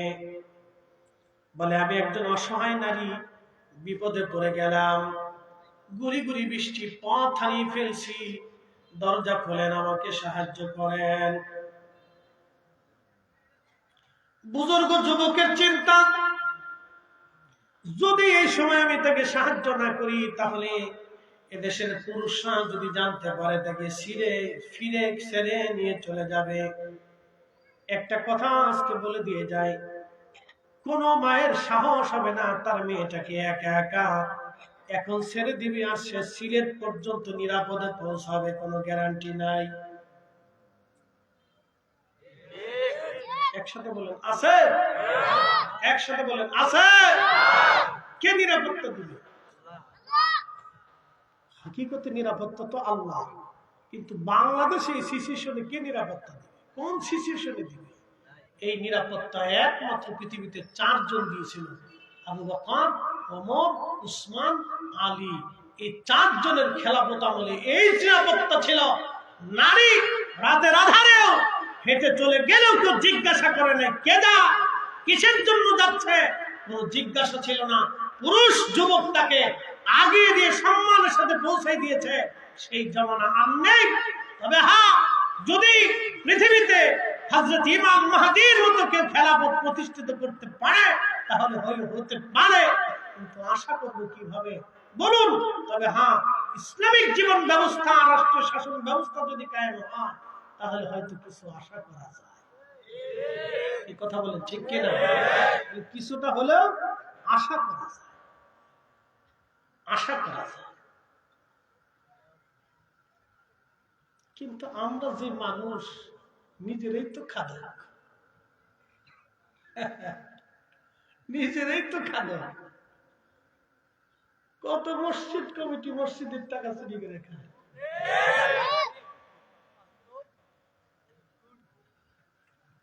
নিজেরাই তো খাদক। কে নিরাপত্তা দিবে? খুঁজে পাওয়াই মুশকিল, বড় মুশকিলের জন্য।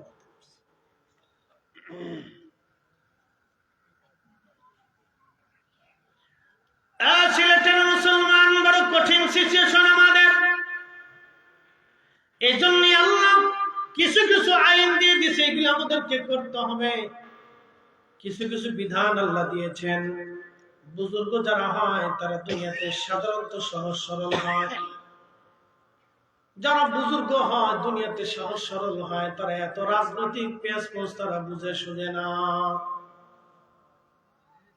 এই সিলেটে যদি আল্লামা সাহেব কেবলা ফুলতুলি যদি বলতেন, আমি সিলেটের অঞ্চলের যে কোনো থানা থেকে আমি এমপি হব, মন্ত্রী হব, উনি হতে পারতেন। কি কথা বল না? কোটি কোটি মানুষ ওনাকে চিন দিত। কথা ঠিক কিনা? উনি দুনিয়ার এই মসনদটা চান না, কারণ দুনিয়ার এই মসনদের কলঙ্ক উনি গায়ে লাগান নাই। উনি আল্লাহ ও রসুলের গোলামি করে কবরে চলে গেছেন। কথা ঠিক কিনা? কেন? যুগ যুগ ধরে ভিতরে যাতে মানুষ তাকে স্মরণ করে। দুনিয়ার কলঙ্ক উনি গায়ে লাগান নাই। রাজনীতির হিসাব বড় আলাদা হিসাব।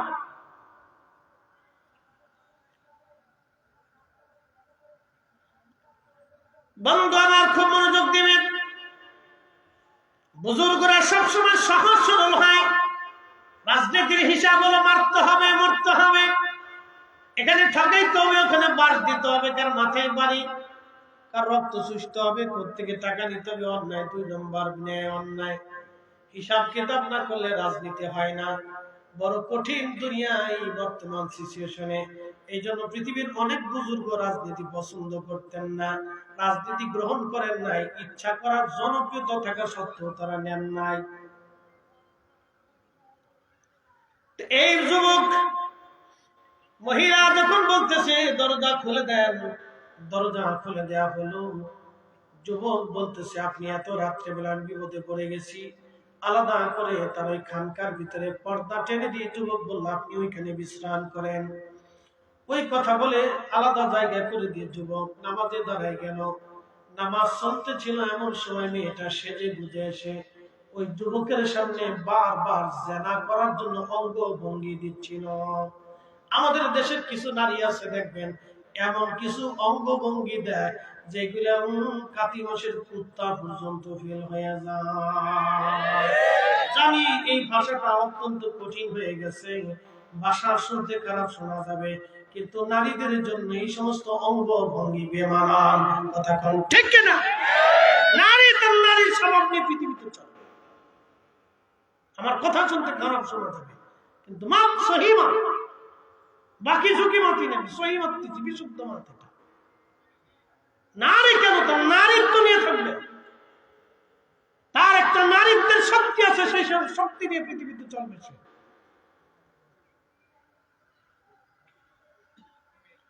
বন্ধু মনোযোগ দিবেন। এই যুবক অঙ্গভঙ্গি দিচ্ছিল এই মহিলা জানা করার জন্য। যুবক চিন্তায় পড়ে গেলেন এই মহিলা তো আমাকে জানা করার জন্য উদ্বুদ্ধ করতেছে, কিন্তু যুবক মন তো জানার জন্য উদ্বুদ্ধ মন হয়ে যায়, বারবার জানার দিকে ঝুঁকে যায়।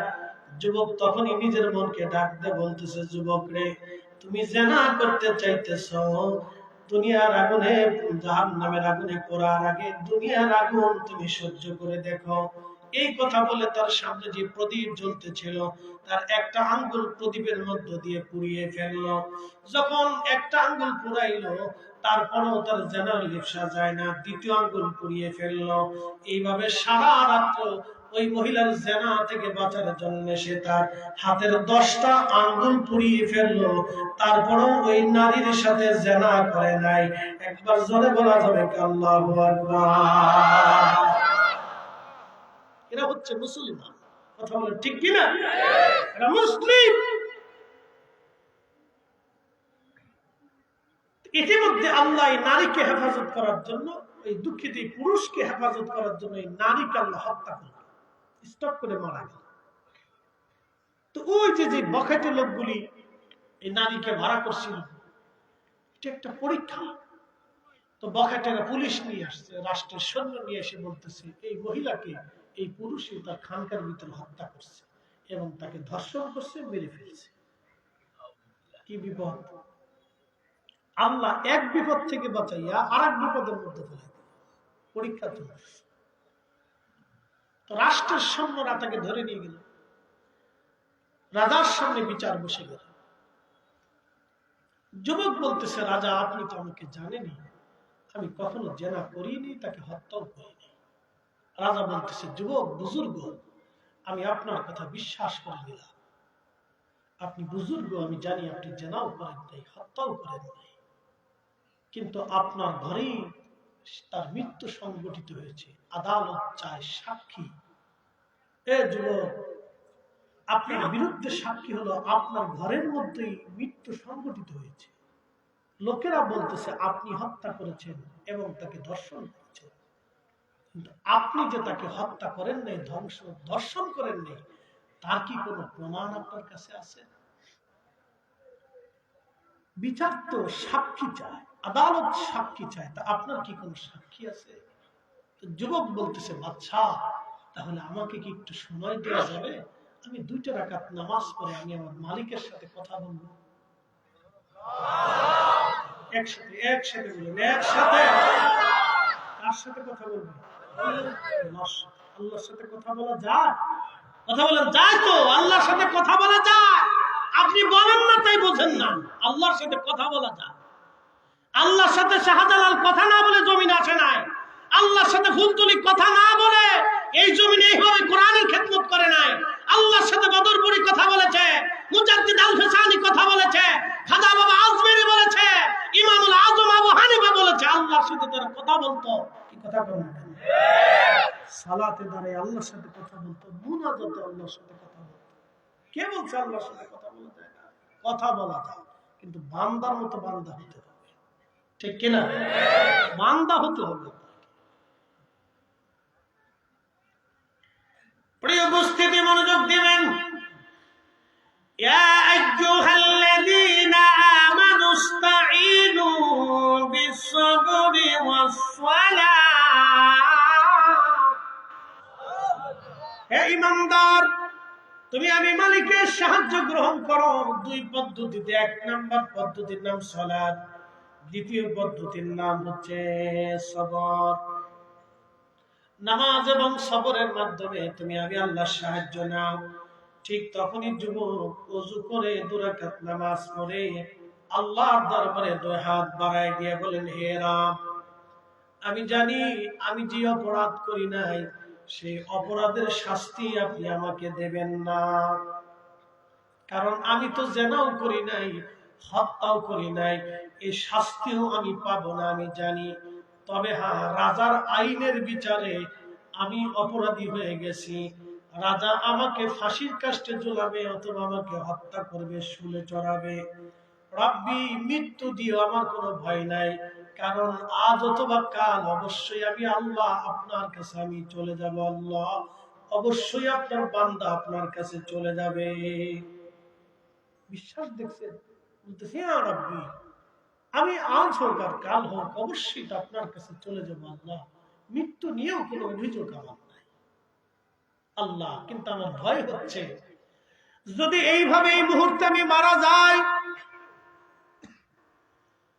সারা জীবন লোকেরা আমাকে কলঙ্কিত করবে। এবং শুধু আমি কলঙ্কিত হব না, যত আলেম এবং আবেদ, পৃথিবীর যত আলেম এবং আবেদ আছে সবাই সেই দিন কলঙ্কিত হবে। আর আল্লাহ, দুনিয়ার কোন আলেম এবং আবেদের কলঙ্ক আমারে বানায় না। দুনিয়ার কোন আবেদ এবং আলেমের কলঙ্ক তুমি আমারে বানায় না। ঠিক এইভাবে যখন বিনয় বিনয় সে আল্লাহর সাথে কথা বলতেছিল, ওই মহিলার জীবন আল্লাহ দিয়ে দিলেন। মহিলাটা জিন্দা হয়ে সবার সামনে মরা থেকে উঠে বসে গেল। একবার জোরে বলা যাবে কি আল্লাহু আকবার? মহিলা মরা থেকে উঠে বসল। মহিলা মরা থেকে উঠে বসার পরে এই মহিলাটা তখন রাজাকে বলতেছে, হে রাজা, তুমি আমার হত্যার মৃত্যুর কারণে যাকে দোষী সাব্যস্ত করছো, যাকে আসামি বানাইছো, এই যুবক আল্লাহর ওলি, সে আমাকে হত্যাও করে নাই, আমার সাথে জেনাও করে নাই। আমার থেকে জেনার থেকে বাঁচার জন্য আমি তাকে উদ্বুদ্ধ করতে গিয়েছিলাম জেনা করার জন্য। জেনার থেকে বাঁচার জন্য সে তার 5টা 10টা আঙ্গুল আগুনের মধ্যে পুড়িয়ে ফেলছে। তোমরা যদি দেখতে চাও তার আঙ্গুলের দিকে তাকায় দেখো, সে আমাকে হত্যাও করে নাই, জেনাও করে নাই। সে আমার প্রলোভন থেকে বাঁচার জন্য তার 10টা আঙ্গুল সে পুড়িয়ে ফেলছে, তোমরা প্রমাণ দেখে নাও। এই কথা বলার পরে মহিলা আবার মৃত্যু সজ্জায় চলে গেল। রাজা দৌড়ে এসে দেখতেছে ঠিক তার 10টা আঙ্গুল আগুনে পুড়িয়ে ফেলছে। তার থেকে জেনার থেকে বাঁচার জন্য রাজা ডাকতে বলতেছে, যুবক, আমাদের আর বোঝার বাকি নাই, আপনি আমাদেরকে ক্ষমা করে দেন, আপনি জমানার ওলি, জমানার বুজুর্গ। একবার জোরে বলা যাবে কি আল্লাহু আকবার? আল্লাহর পথে থাকলে সাহায্য কে করে? একসাথে বলেন, একসাথে বলেন, কে করে?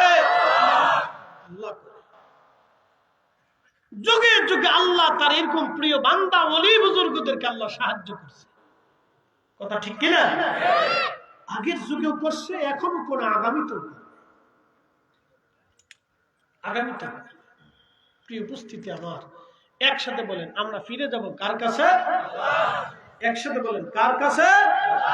তো আল্লাহর কাছে তো যাব, চলে তো কি দিয়ে যাব? দুইটা জিনিস, মিষ্টি, বাদাম, সানাসুর, সোনা, গহনা, টাকা, দই, কলা, কিছু ফল, রুটি টুটি, এগুলো নেওয়ার কোন সুযোগ আছে মনে হয়? দুইটা জিনিস নিতে হবে, এক নম্বর ঈমান, দুই নম্বর আমল।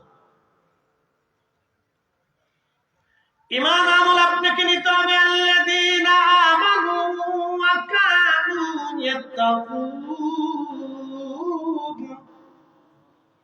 ঈমানে মুত্তাকিতে যারা পরিপূর্ণ হবে, লাহুমুল বুশরা ফিল হায়াতিদ দুনিয়া ওয়া ফিল আখিরাহ। দুনিয়াও চিন্তা নেই, আখিরাতও চিন্তা নেই। আল্লাহ আরো বলেছেন ইন্না, আমার দিকে তাকাবেন, এখানে অনেক ভাইরা বসা আছে। কিয়ামতের ময়দানে কি আল্লাহ চেহারা দেখে ফয়সালা করবে? পোশাক দেখে, স্বাস্থ্য দেখে? কিচ্ছু দেখে না। ইন্না আকরামাকুম ইনদাল্লাহি আতকাকুম। ঢাকা ইউনিভার্সিটির সবচেয়ে বড় ফার্স্ট বয় যে, এটা দেখে আল্লাহ ফয়সালা করে। পৃথিবীর কোন বিশ্ববিদ্যালয়ের চ্যান্সেলর, ভাইস চ্যান্সেলর, প্রিন্সিপাল, অধ্যক্ষ, পদার্থ, মুহাদ্দিস, শাইখুল হাদিস, এগুলি দেখো আল্লাহ ফয়সালা করে। আল্লাহর একটাই ফয়সালা হবে, ইন্না আকরামাকুম ইনদাল্লাহি আতকাকুম। যার অন্তরে আল্লাহর ভয় বেশি হবে, দিন মজুর রিকশাওয়ালা হলেও সে কিয়ামতের ময়দানে সম্মানিত হবে। আর আল্লাহর ভয় যদি দুনিয়াতে না থাকে, সে পৃথিবীর বড় ভাইস চ্যান্সেলর হলেও, অক্সফোর্ড, হার্ভার্ড এবং মিশর আল আজহার বিশ্ববিদ্যালয়, মদিনা ইউনিভার্সিটির চ্যান্সেলর, ভাইস চ্যান্সেলর হলেও আল্লাহর দরবারে তার 4 পয়সা মূল্য হবে না। কথা বলেন ঠিক না বেঠিক? মনোদম নেই, রিকশাওয়ালার চেয়ে সে অসহায় থাকবে কিয়ামতের ময়দানে। এইজন্য দুনিয়াতে যারা সম্মানিত হবে, মেহশরের মাঠে তারা অপমানিত হবে। দুনিয়াতে অনেক মানুষ অসম্মানিত থাকবে, কিয়ামতের ময়দানে তারা সম্মানিত হবে। ইন্না আকরামাকুম ইনদাল্লাহি আতকাকুম। শুধু তাকওয়ার কারণে, তাকওয়ার কারণে, তাকওয়ার কারণে, আল্লাহ ভীতির জন্য, রাসূলের গোলামির জন্য কিয়ামতের ময়দানে তারা সম্মানিত হবে। একসাথে বলা যাবে না মারহাবা? ফিরে যাব কার কাছে? একসাথে বলেন কার কাছে? মালিকের কাছে ফিরে চলে যেতে হবে। আমাদের আগে সবাই চলে গেছে, আমাদের আগে সব চলে গেছে, আমরাও চলে যাব। কিছুই নিয়ে যাওয়ার সুযোগ নাই, অল্প কিছু, কিচ্ছু নিয়ে যাওয়ার সুযোগ নেই। মোহতারাম উপস্থিতি, আপনাদেরকে ছোট্ট করে বলি, আমরাও চলে যাব শূন্য হাতে। পৃথিবীর বহু রাজা ধীরাজ ধনী ব্যক্তিরা কবরে চলে গেছে শূন্য হাতে, আমরাও শূন্য হাতে চলে যাব। কিছুই নিয়ে যাওয়ার কোনো সুযোগ নেই। সুযোগ যেহেতু নাই, তা আল্লাহ বলছেন ওয়ানফিকু মিম্মা রাযাকনাকুম মিন ক্বাবলি আইয়াতিয়া আহাদাকুমুল মাউত। মৃত্যু আসার আগে তুমি আল্লাহর পথে কিছু অর্থ ব্যয় করো, তোমার মরণ আসার আগে তুমি দাও। সাদকা দান মানুষকে বালা থেকে বাঁচায়। সাদকার মাধ্যমে পৃথিবী থেকে আল্লাহ বান্দাকে বেনিফিট দেয়, কবরে তো দিবি, দুনিয়ার থেকে দুইটা জিনিস থেকে অবশ্যই আল্লাহ দিবি। এক নম্বরে রিজিকের প্রবৃত্তি দিবে, দুই নম্বরে আল্লাহ তার নিরাপত্তা দিবে। এবং কিয়ামতের ময়দানে অনেক ধনী ব্যক্তিদেরকে আল্লাহ দাঁড়া করাবে। ধনীদের চাইতে গরিবদেরকে 500 বছর আগে আল্লাহ জান্নাতে নিয়ে যাবে। কিন্তু যে সমস্ত ধনীরা আল্লাহর পথে নিজেদের মালকে ব্যয় করত, আল্লাহ তাদের কিয়ামতের ময়দানে হিসাবই টাল দিবে না, কোনো হিসাব আল্লাহ নেবে না। বলবো তুমি বিনা হিসাবে চলে যাও, কারণ তোমার সম্পদ তুমি আমি আল্লাহ রাস্তায় ব্যয় করে আসছো। তা আমাদের সামান্য এই রুটি রুজি রিজিক থেকে কিছু অংশ আল্লাহর পথে খরচা করতে হয়। বাজান, দুর্গা পূজা হয়েছে, এদেশে 30,000 মূর্তি স্থাপন হয়েছে, প্রতিমা বানানো হয়েছে, কোটি কোটি টাকা খরচা করে তারা প্রতিমা বানিয়েছে। আবার এগুলি প্রতিমা নিয়ে তারা পানির মধ্যে, কুয়ার মধ্যে, সমুদ্রের মধ্যে ফেলে দিয়ে চলে আসছে। আমাদের মসজিদ কুয়ার মধ্যে ফেলানো হবে না, আমাদের কোনো কিছুই ফেলানো হবে না। আমরা সব কিছুই দুনিয়াতে মসজিদে আমাদের সাথে রেখে চলে যাবো। হাজিরিন, একটু দোষে পড়ে আল্লাহুম্মা সাল্লি আলা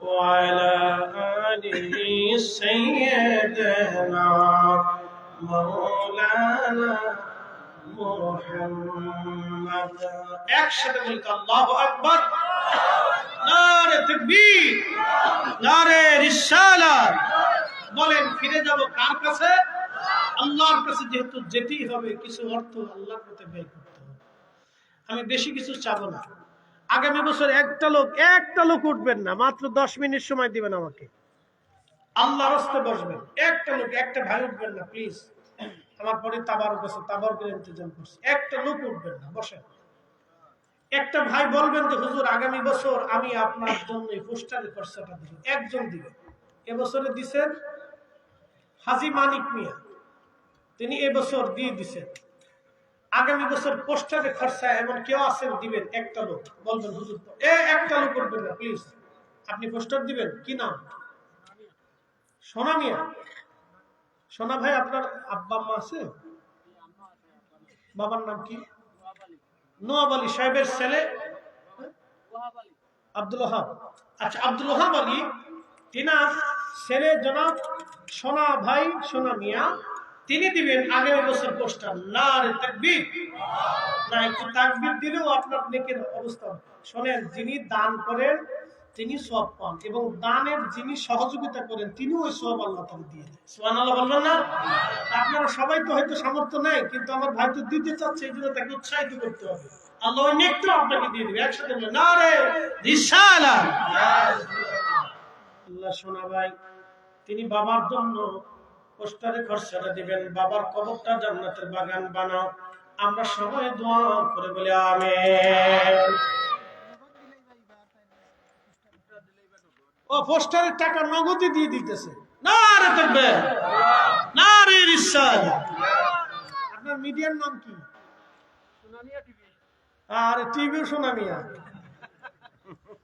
টিভিটার নাম মারাত্মক টিভি সোনামিয়া টিভি টিভির নাম কি জোরে কর না আর জোরে বলে মুখস্থ করে দে সোনামিয়া টিভি টিভিও খুব মারাত্মক টিভি আচ্ছা ভাইরাল টিভি সোনামিয়া টিভি সবাই কর না মারহাবা আচ্ছা ঠিক আছে নগদ দিয়ে ফেলবেন ভাই আল্লাহ আমার এই ভাইয়ের এই টেলিভিশনটাকে আল্লাহ যেন আরো বরকতময় করে দেয় ইসলামের খেদমতে দ্বীনের খেদমতে সুন্নিয়তের খেদমতে বলেন আমিন এই প্যান্ডেল মাইক কত খরচা হয় টোটাল মাইক 100 একা দেওয়ার মতো কেউ আছে আচ্ছা মাহফিল চলা পর্যন্ত একজনই প্যান্ডেল দেয় আমি একজনই চাইতেছি প্যান্ডেলটা কেউ দেওয়ার মতো আছে প্যান্ডেল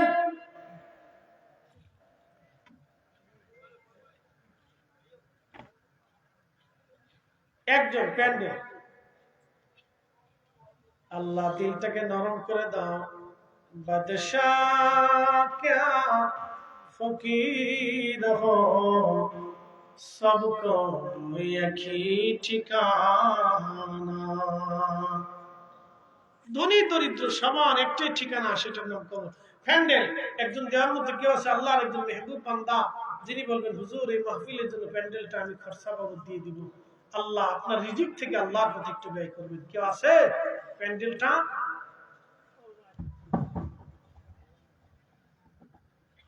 প্যান্ডেল দেওয়ার মতো কেউ আছে একজন মাইক একজন দিয়ে দিবে কেউ আছে মাইক প্যান্ডেল দেওয়ার মতো আল্লাহ সহজ করুন একটু দর্শে আল্লাহুম্মা সাল্লি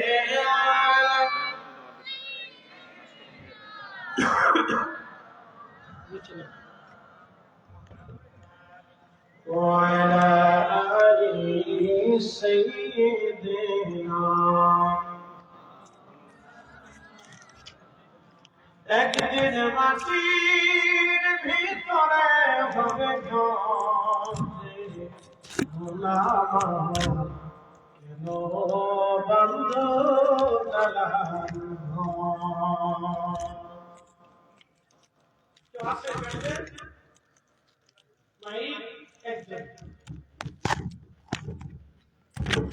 মাইক প্যান্ডেল দেওয়ার মতো কেউ থাকলে বলেন মাইক প্যান্ডেল খরচাটা আমি আল্লাহ সাহস কোন বান্দার রিজিক আল্লাহ করে ব্যয় করলে সেটা নষ্ট হয় না।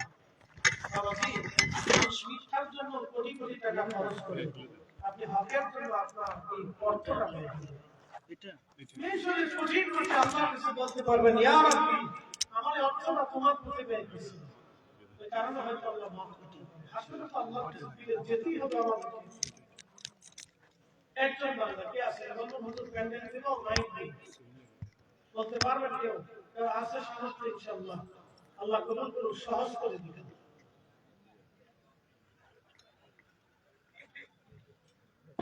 কেউ থাকলে বলেন, ইনশাআল্লাহ আল্লাহ সহজ করে দিবেন। আচ্ছা, ক্যান্ডেল মাইকে কষ্ট হচ্ছে জানি, 10,000 টাকা।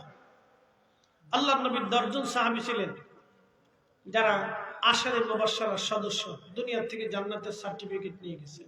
10,000 টাকা দেওয়ার মতো কেউ আছে তাদের মহব্বত? মারুম আমানা হাব্বা, দুনিয়াতে যাকে ভালোবাসবেন হাসরের ময়দানে তার সাথে হাসর নাসর হবে। কেউ আছে? কেউ থাকলে বলবেন 10,000 টাকা। হুজুর 10,000 টাকা দেব, ইনশাআল্লাহ সহজ করে দিলাম, একবারে কমাই দিলাম 10,000 টাকা। সারা সপ্তাহ দিব আমি, সপ্তাহ প্যান্ডেল মাইক আমরা সুনামি আর টিভি কেউ সোনামিয়া টিভি সব দিয়ে দিলে বাকি টেলিভিশন কো?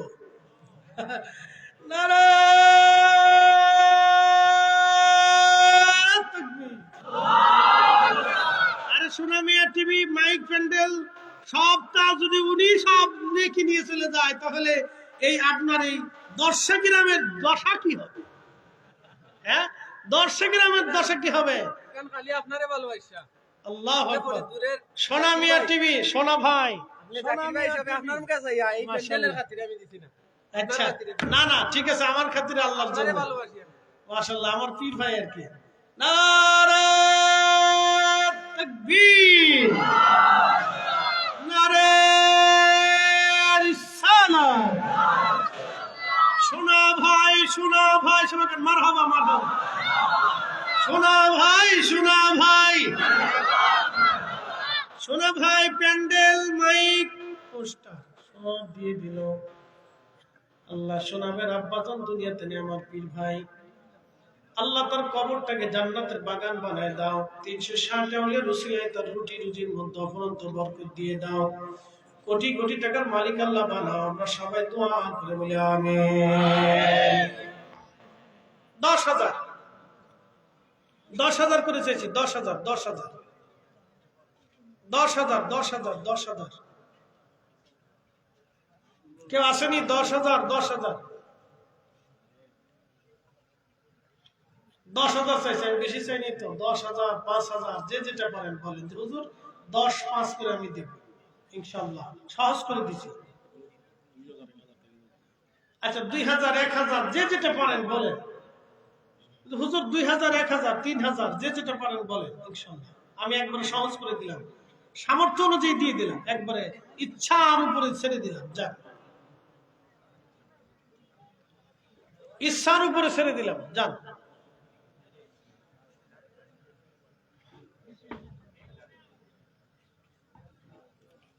যে যেটা পারেন বলেন। মিন ক্বাবলি আইয়াতিয়া আহাদাকুমুল মাউত, মরণ আসার আগে দিবেন, মৃত্যু আসার আগে নিয়ত করবেন, বলে ফেলেন ইনশাআল্লাহ, আল্লাহ কাজকে সহজ করে দিবেন ইনশাআল্লাহ। বলেন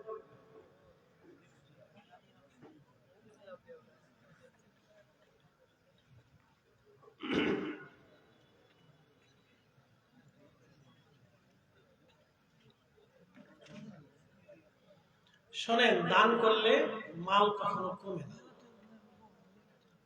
দান করলে মুখতার মিয়া 2,000 টাকা, সবাই বলি মারহাবা। আল্লাহ মুখতার ভাই 2,000, বাবার কুল মায়ের কুলকে মাফ করে দাও। ইয়া রাব্বি, দানের বিনিময়ে তুমি যাহা যা ওয়াদা করছো তাহা তাহা কবুল করে নাও, সকলে বলেন আমিন। আনসার আলী ভাই 5,000, নারে তাকবীর। আনসার আলী ভাই 5,000, সবাই বলেন মারহাবা। আল্লাহ আনসার ভাইয়ের আপনজন যারা কবরে চলে গেল মাফ করে দাও, কবরগুলি জান্নাতের বাগান আল্লাহ বানায় দাও। আমরা সবাই দোয়া করে বলি আমিন। আর কি আছে বলেন ইনশাআল্লাহ।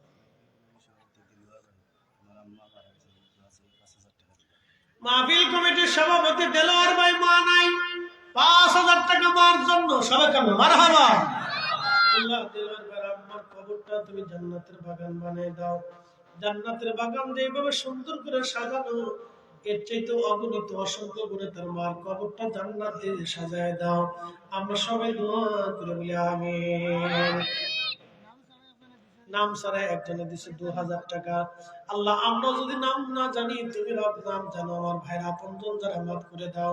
লক্ষ কোটি টাকার মালিক আল্লাহ বানায় দাও। আমরা সবাই দোয়া করে বলি আমিন। মাশাআল্লাহ মাশাআল্লাহ। ইসলামউদ্দিন ভাই 2,000 টাকা। আল্লাহ ইসলাম ভাই আপনজন যারা কবরে মাফ করে দাও, কবরগুলি জান্নাতের বাগান বানায় দাও। আমরা সবাই দোয়া করে বলি আমিন। মাশাআল্লাহ মাশাআল্লাহ।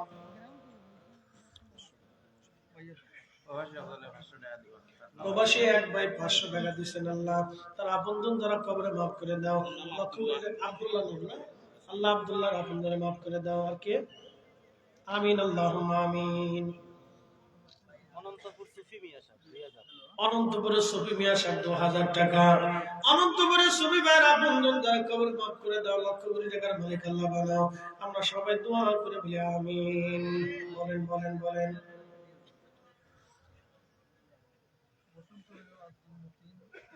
আর কি আছে? নারে তাকবীর। বসন্তপুরের আব্দুল মতিন সাহেব 10,000 টাকা। বলেন মারহাবা। আল্লাহ মতিন সাহেবের আপনজন যারা কবরে মাফ করে দাও, কবরগুলি জান্নাতের বাগান আল্লাহ বানায় দাও। আমরা সবাই দোয়া করে বলি আমিন। কাউসার আহমদ ভাই 500 টাকা দিবে। সবাইকে মারহাবা। কাউসার ভাই আপনজন যারা কবরে মাফ করে দাও, লক্ষ কোটি টাকার মালিক আল্লাহ বানাও। আমরা সবাই দোয়া করে বলি আমিন। বাচ্চু মিয়া 1,000 টাকা।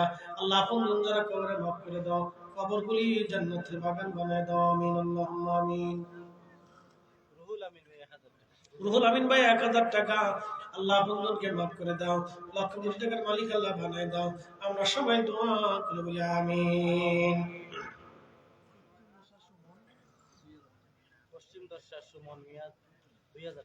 পশ্চিম দরসা সুমন মিয়া 2,000 টাকা। বলি মারহাবা। সুমন ভাই আপনজন যারা কবর মাফ করে দাও, কবরগুলি জান্নাতের বাগান বানায় দাও। আমরা সবাই দোয়া করে বলি আমিন।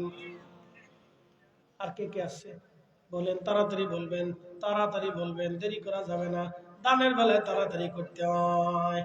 বাদশাহ কেউ ফকির হো, সবকো একই ঠিকানা। পশ্চিম দর্শা সৌরভ 1,000 টাকা। সৌরভ আপনজন যারা কবরে মাফ করে দাও, লক্ষ কোটি টাকার মালিক আল্লাহ বানাও। দোয়া করে বলেন আমিন। বলেন যে যেটা পারবেন বলেন, খুশি বলেন। দান করলে কখনো মাল কমে না, মাল বৃদ্ধি পায়।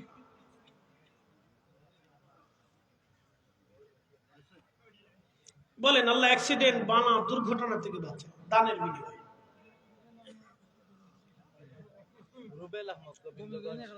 গোবিন্দগঞ্জের রুবেল আহমদ ভাই 1,000 টাকা। কই গোবিন্দগঞ্জ? রুবেল ভাই দিয়ে গেলেন। সবাই মারহাবা।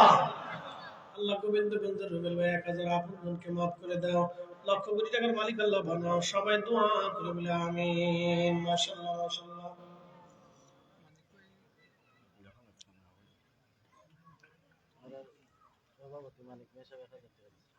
আচ্ছা সভাপতি সাহেব নগদ দিয়ে দিলেন 1,000 টাকা।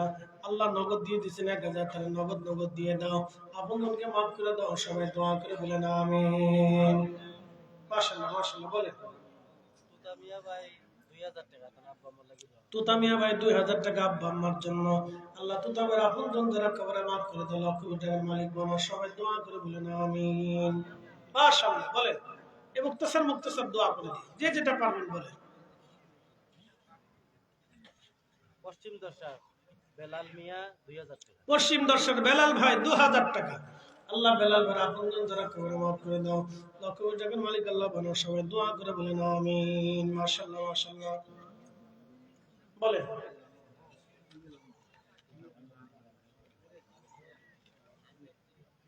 আব্দুর রহিম 1,000 টাকা। আব্দুর রহিম পশ্চিম দর্শক 1,000 টাকা। আব্দুর রহিম ভাই আপনজন যারা কবরে মাফ করে দাও, কবরগুলি জান্নাতের বাগান বানায় দাও। আমরা সবাই দোয়া করে বলে আমিন। মাহিম 1000 টাকা দিয়েছে, তার ছেলে মারা গেছে আজকে দোয়া করুন। মাহিম ছেলে মারা গেছে আজকে না? মাহিম ভাই তিনি ছেলে নাম কি, তার নাম কি? মাহিম ভাই ছেলে মারা গেছে না? আচ্ছা, মাহিম ভাইয়ের ছেলেটা মারা গেছে আজকে, 1000 টাকা দিলেন। আল্লাহ মাহিমের আখিরাতের মর্যাদাকে বুলন্দ করে দাও। বয়স কত ছিল? হ্যাঁ, এখন তার জানাজা জানাজা কি এখানে হবে? দোয়া করে জানাজা হইব। আচ্ছা আচ্ছা। আল্লাহকে দোয়া করতাম। মাহির মাহির ওর নাম কি? মাহির ছিল? মাহির ছেলে মাহির মাহির।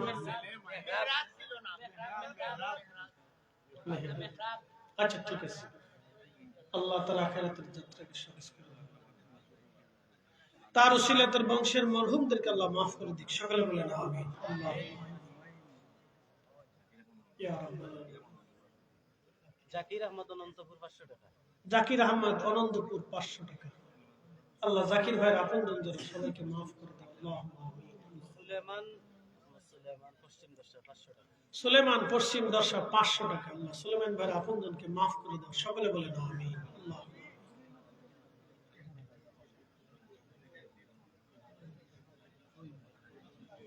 আর কে কে আছেন বলেন ইনশাআল্লাহ।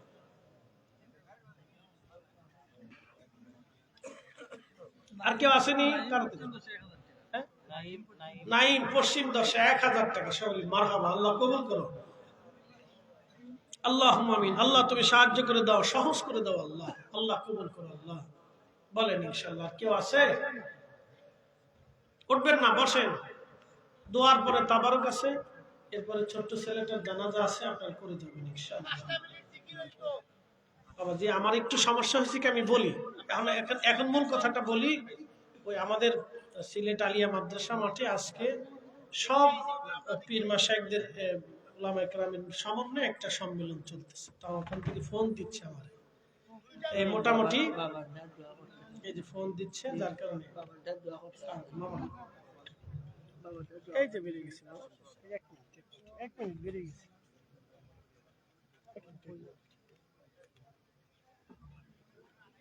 মানে ওখানে লাস্টে আমার একটু ধরার কথা আর কি। এখানে যাই 11টায় তো শেষ, 12টার ভিতর শেষ হয়ে যাবে। তা আমি ধর্ম দেখে আমার জন্য এই জন্য আগে চলে এসছে আজকে। এই জন্য আমি আন্তরিকভাবে দুঃখিত। আসলে এটা আমার ইয়াতে ছিল না, প্রথম সিচুয়েশনে ছিল না। যেহেতু অনুষ্ঠানটা সব আমাদের যত বক্তা আছে আজকে সবাই একটা বিভাগে আছে, এই জন্য আপনারা ক্ষমা সুন্দর দৃষ্টিতে দেখবেন। শামীম আহমেদ ভাই 500 টাকা দিচ্ছে। সকলে মারহাবা। এই জন্য আপনাদেরকে আর সময় দিতে আমি পারতেছি না, এই জন্য আন্তরিক দুঃখ। ইঞ্জিনিয়ার লুৎফর রহমান সাহেব 1000 টাকা। সকলে মারহাবা। আমাদের ইমাম সাহেব হুজুর আছেন, তিনি আপনাদেরকে নিয়ে দোয়া করবেন এবং তাবারক দিবেন। তা আমি দোয়াতে থাকবো না, দোয়া করবো না, যেহেতু আমার সময়ের সংক্ষিপ্ততা।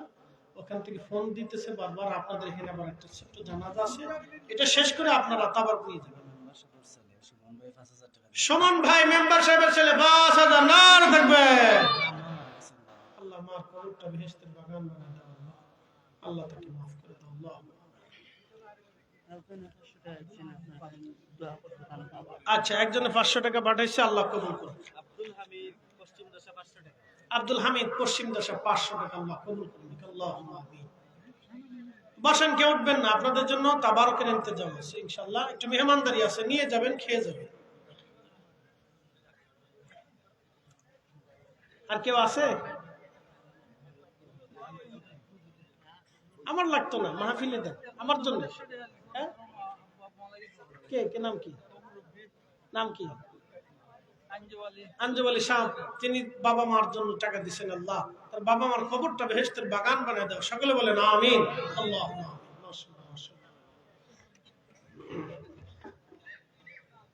মাশাআল্লাহ মাশাআল্লাহ। আচ্ছা, তো ঠিক আছে ইনশাআল্লাহ। তো আমি একটু বিদায় চাই, বারবার ফোন আসতেছে।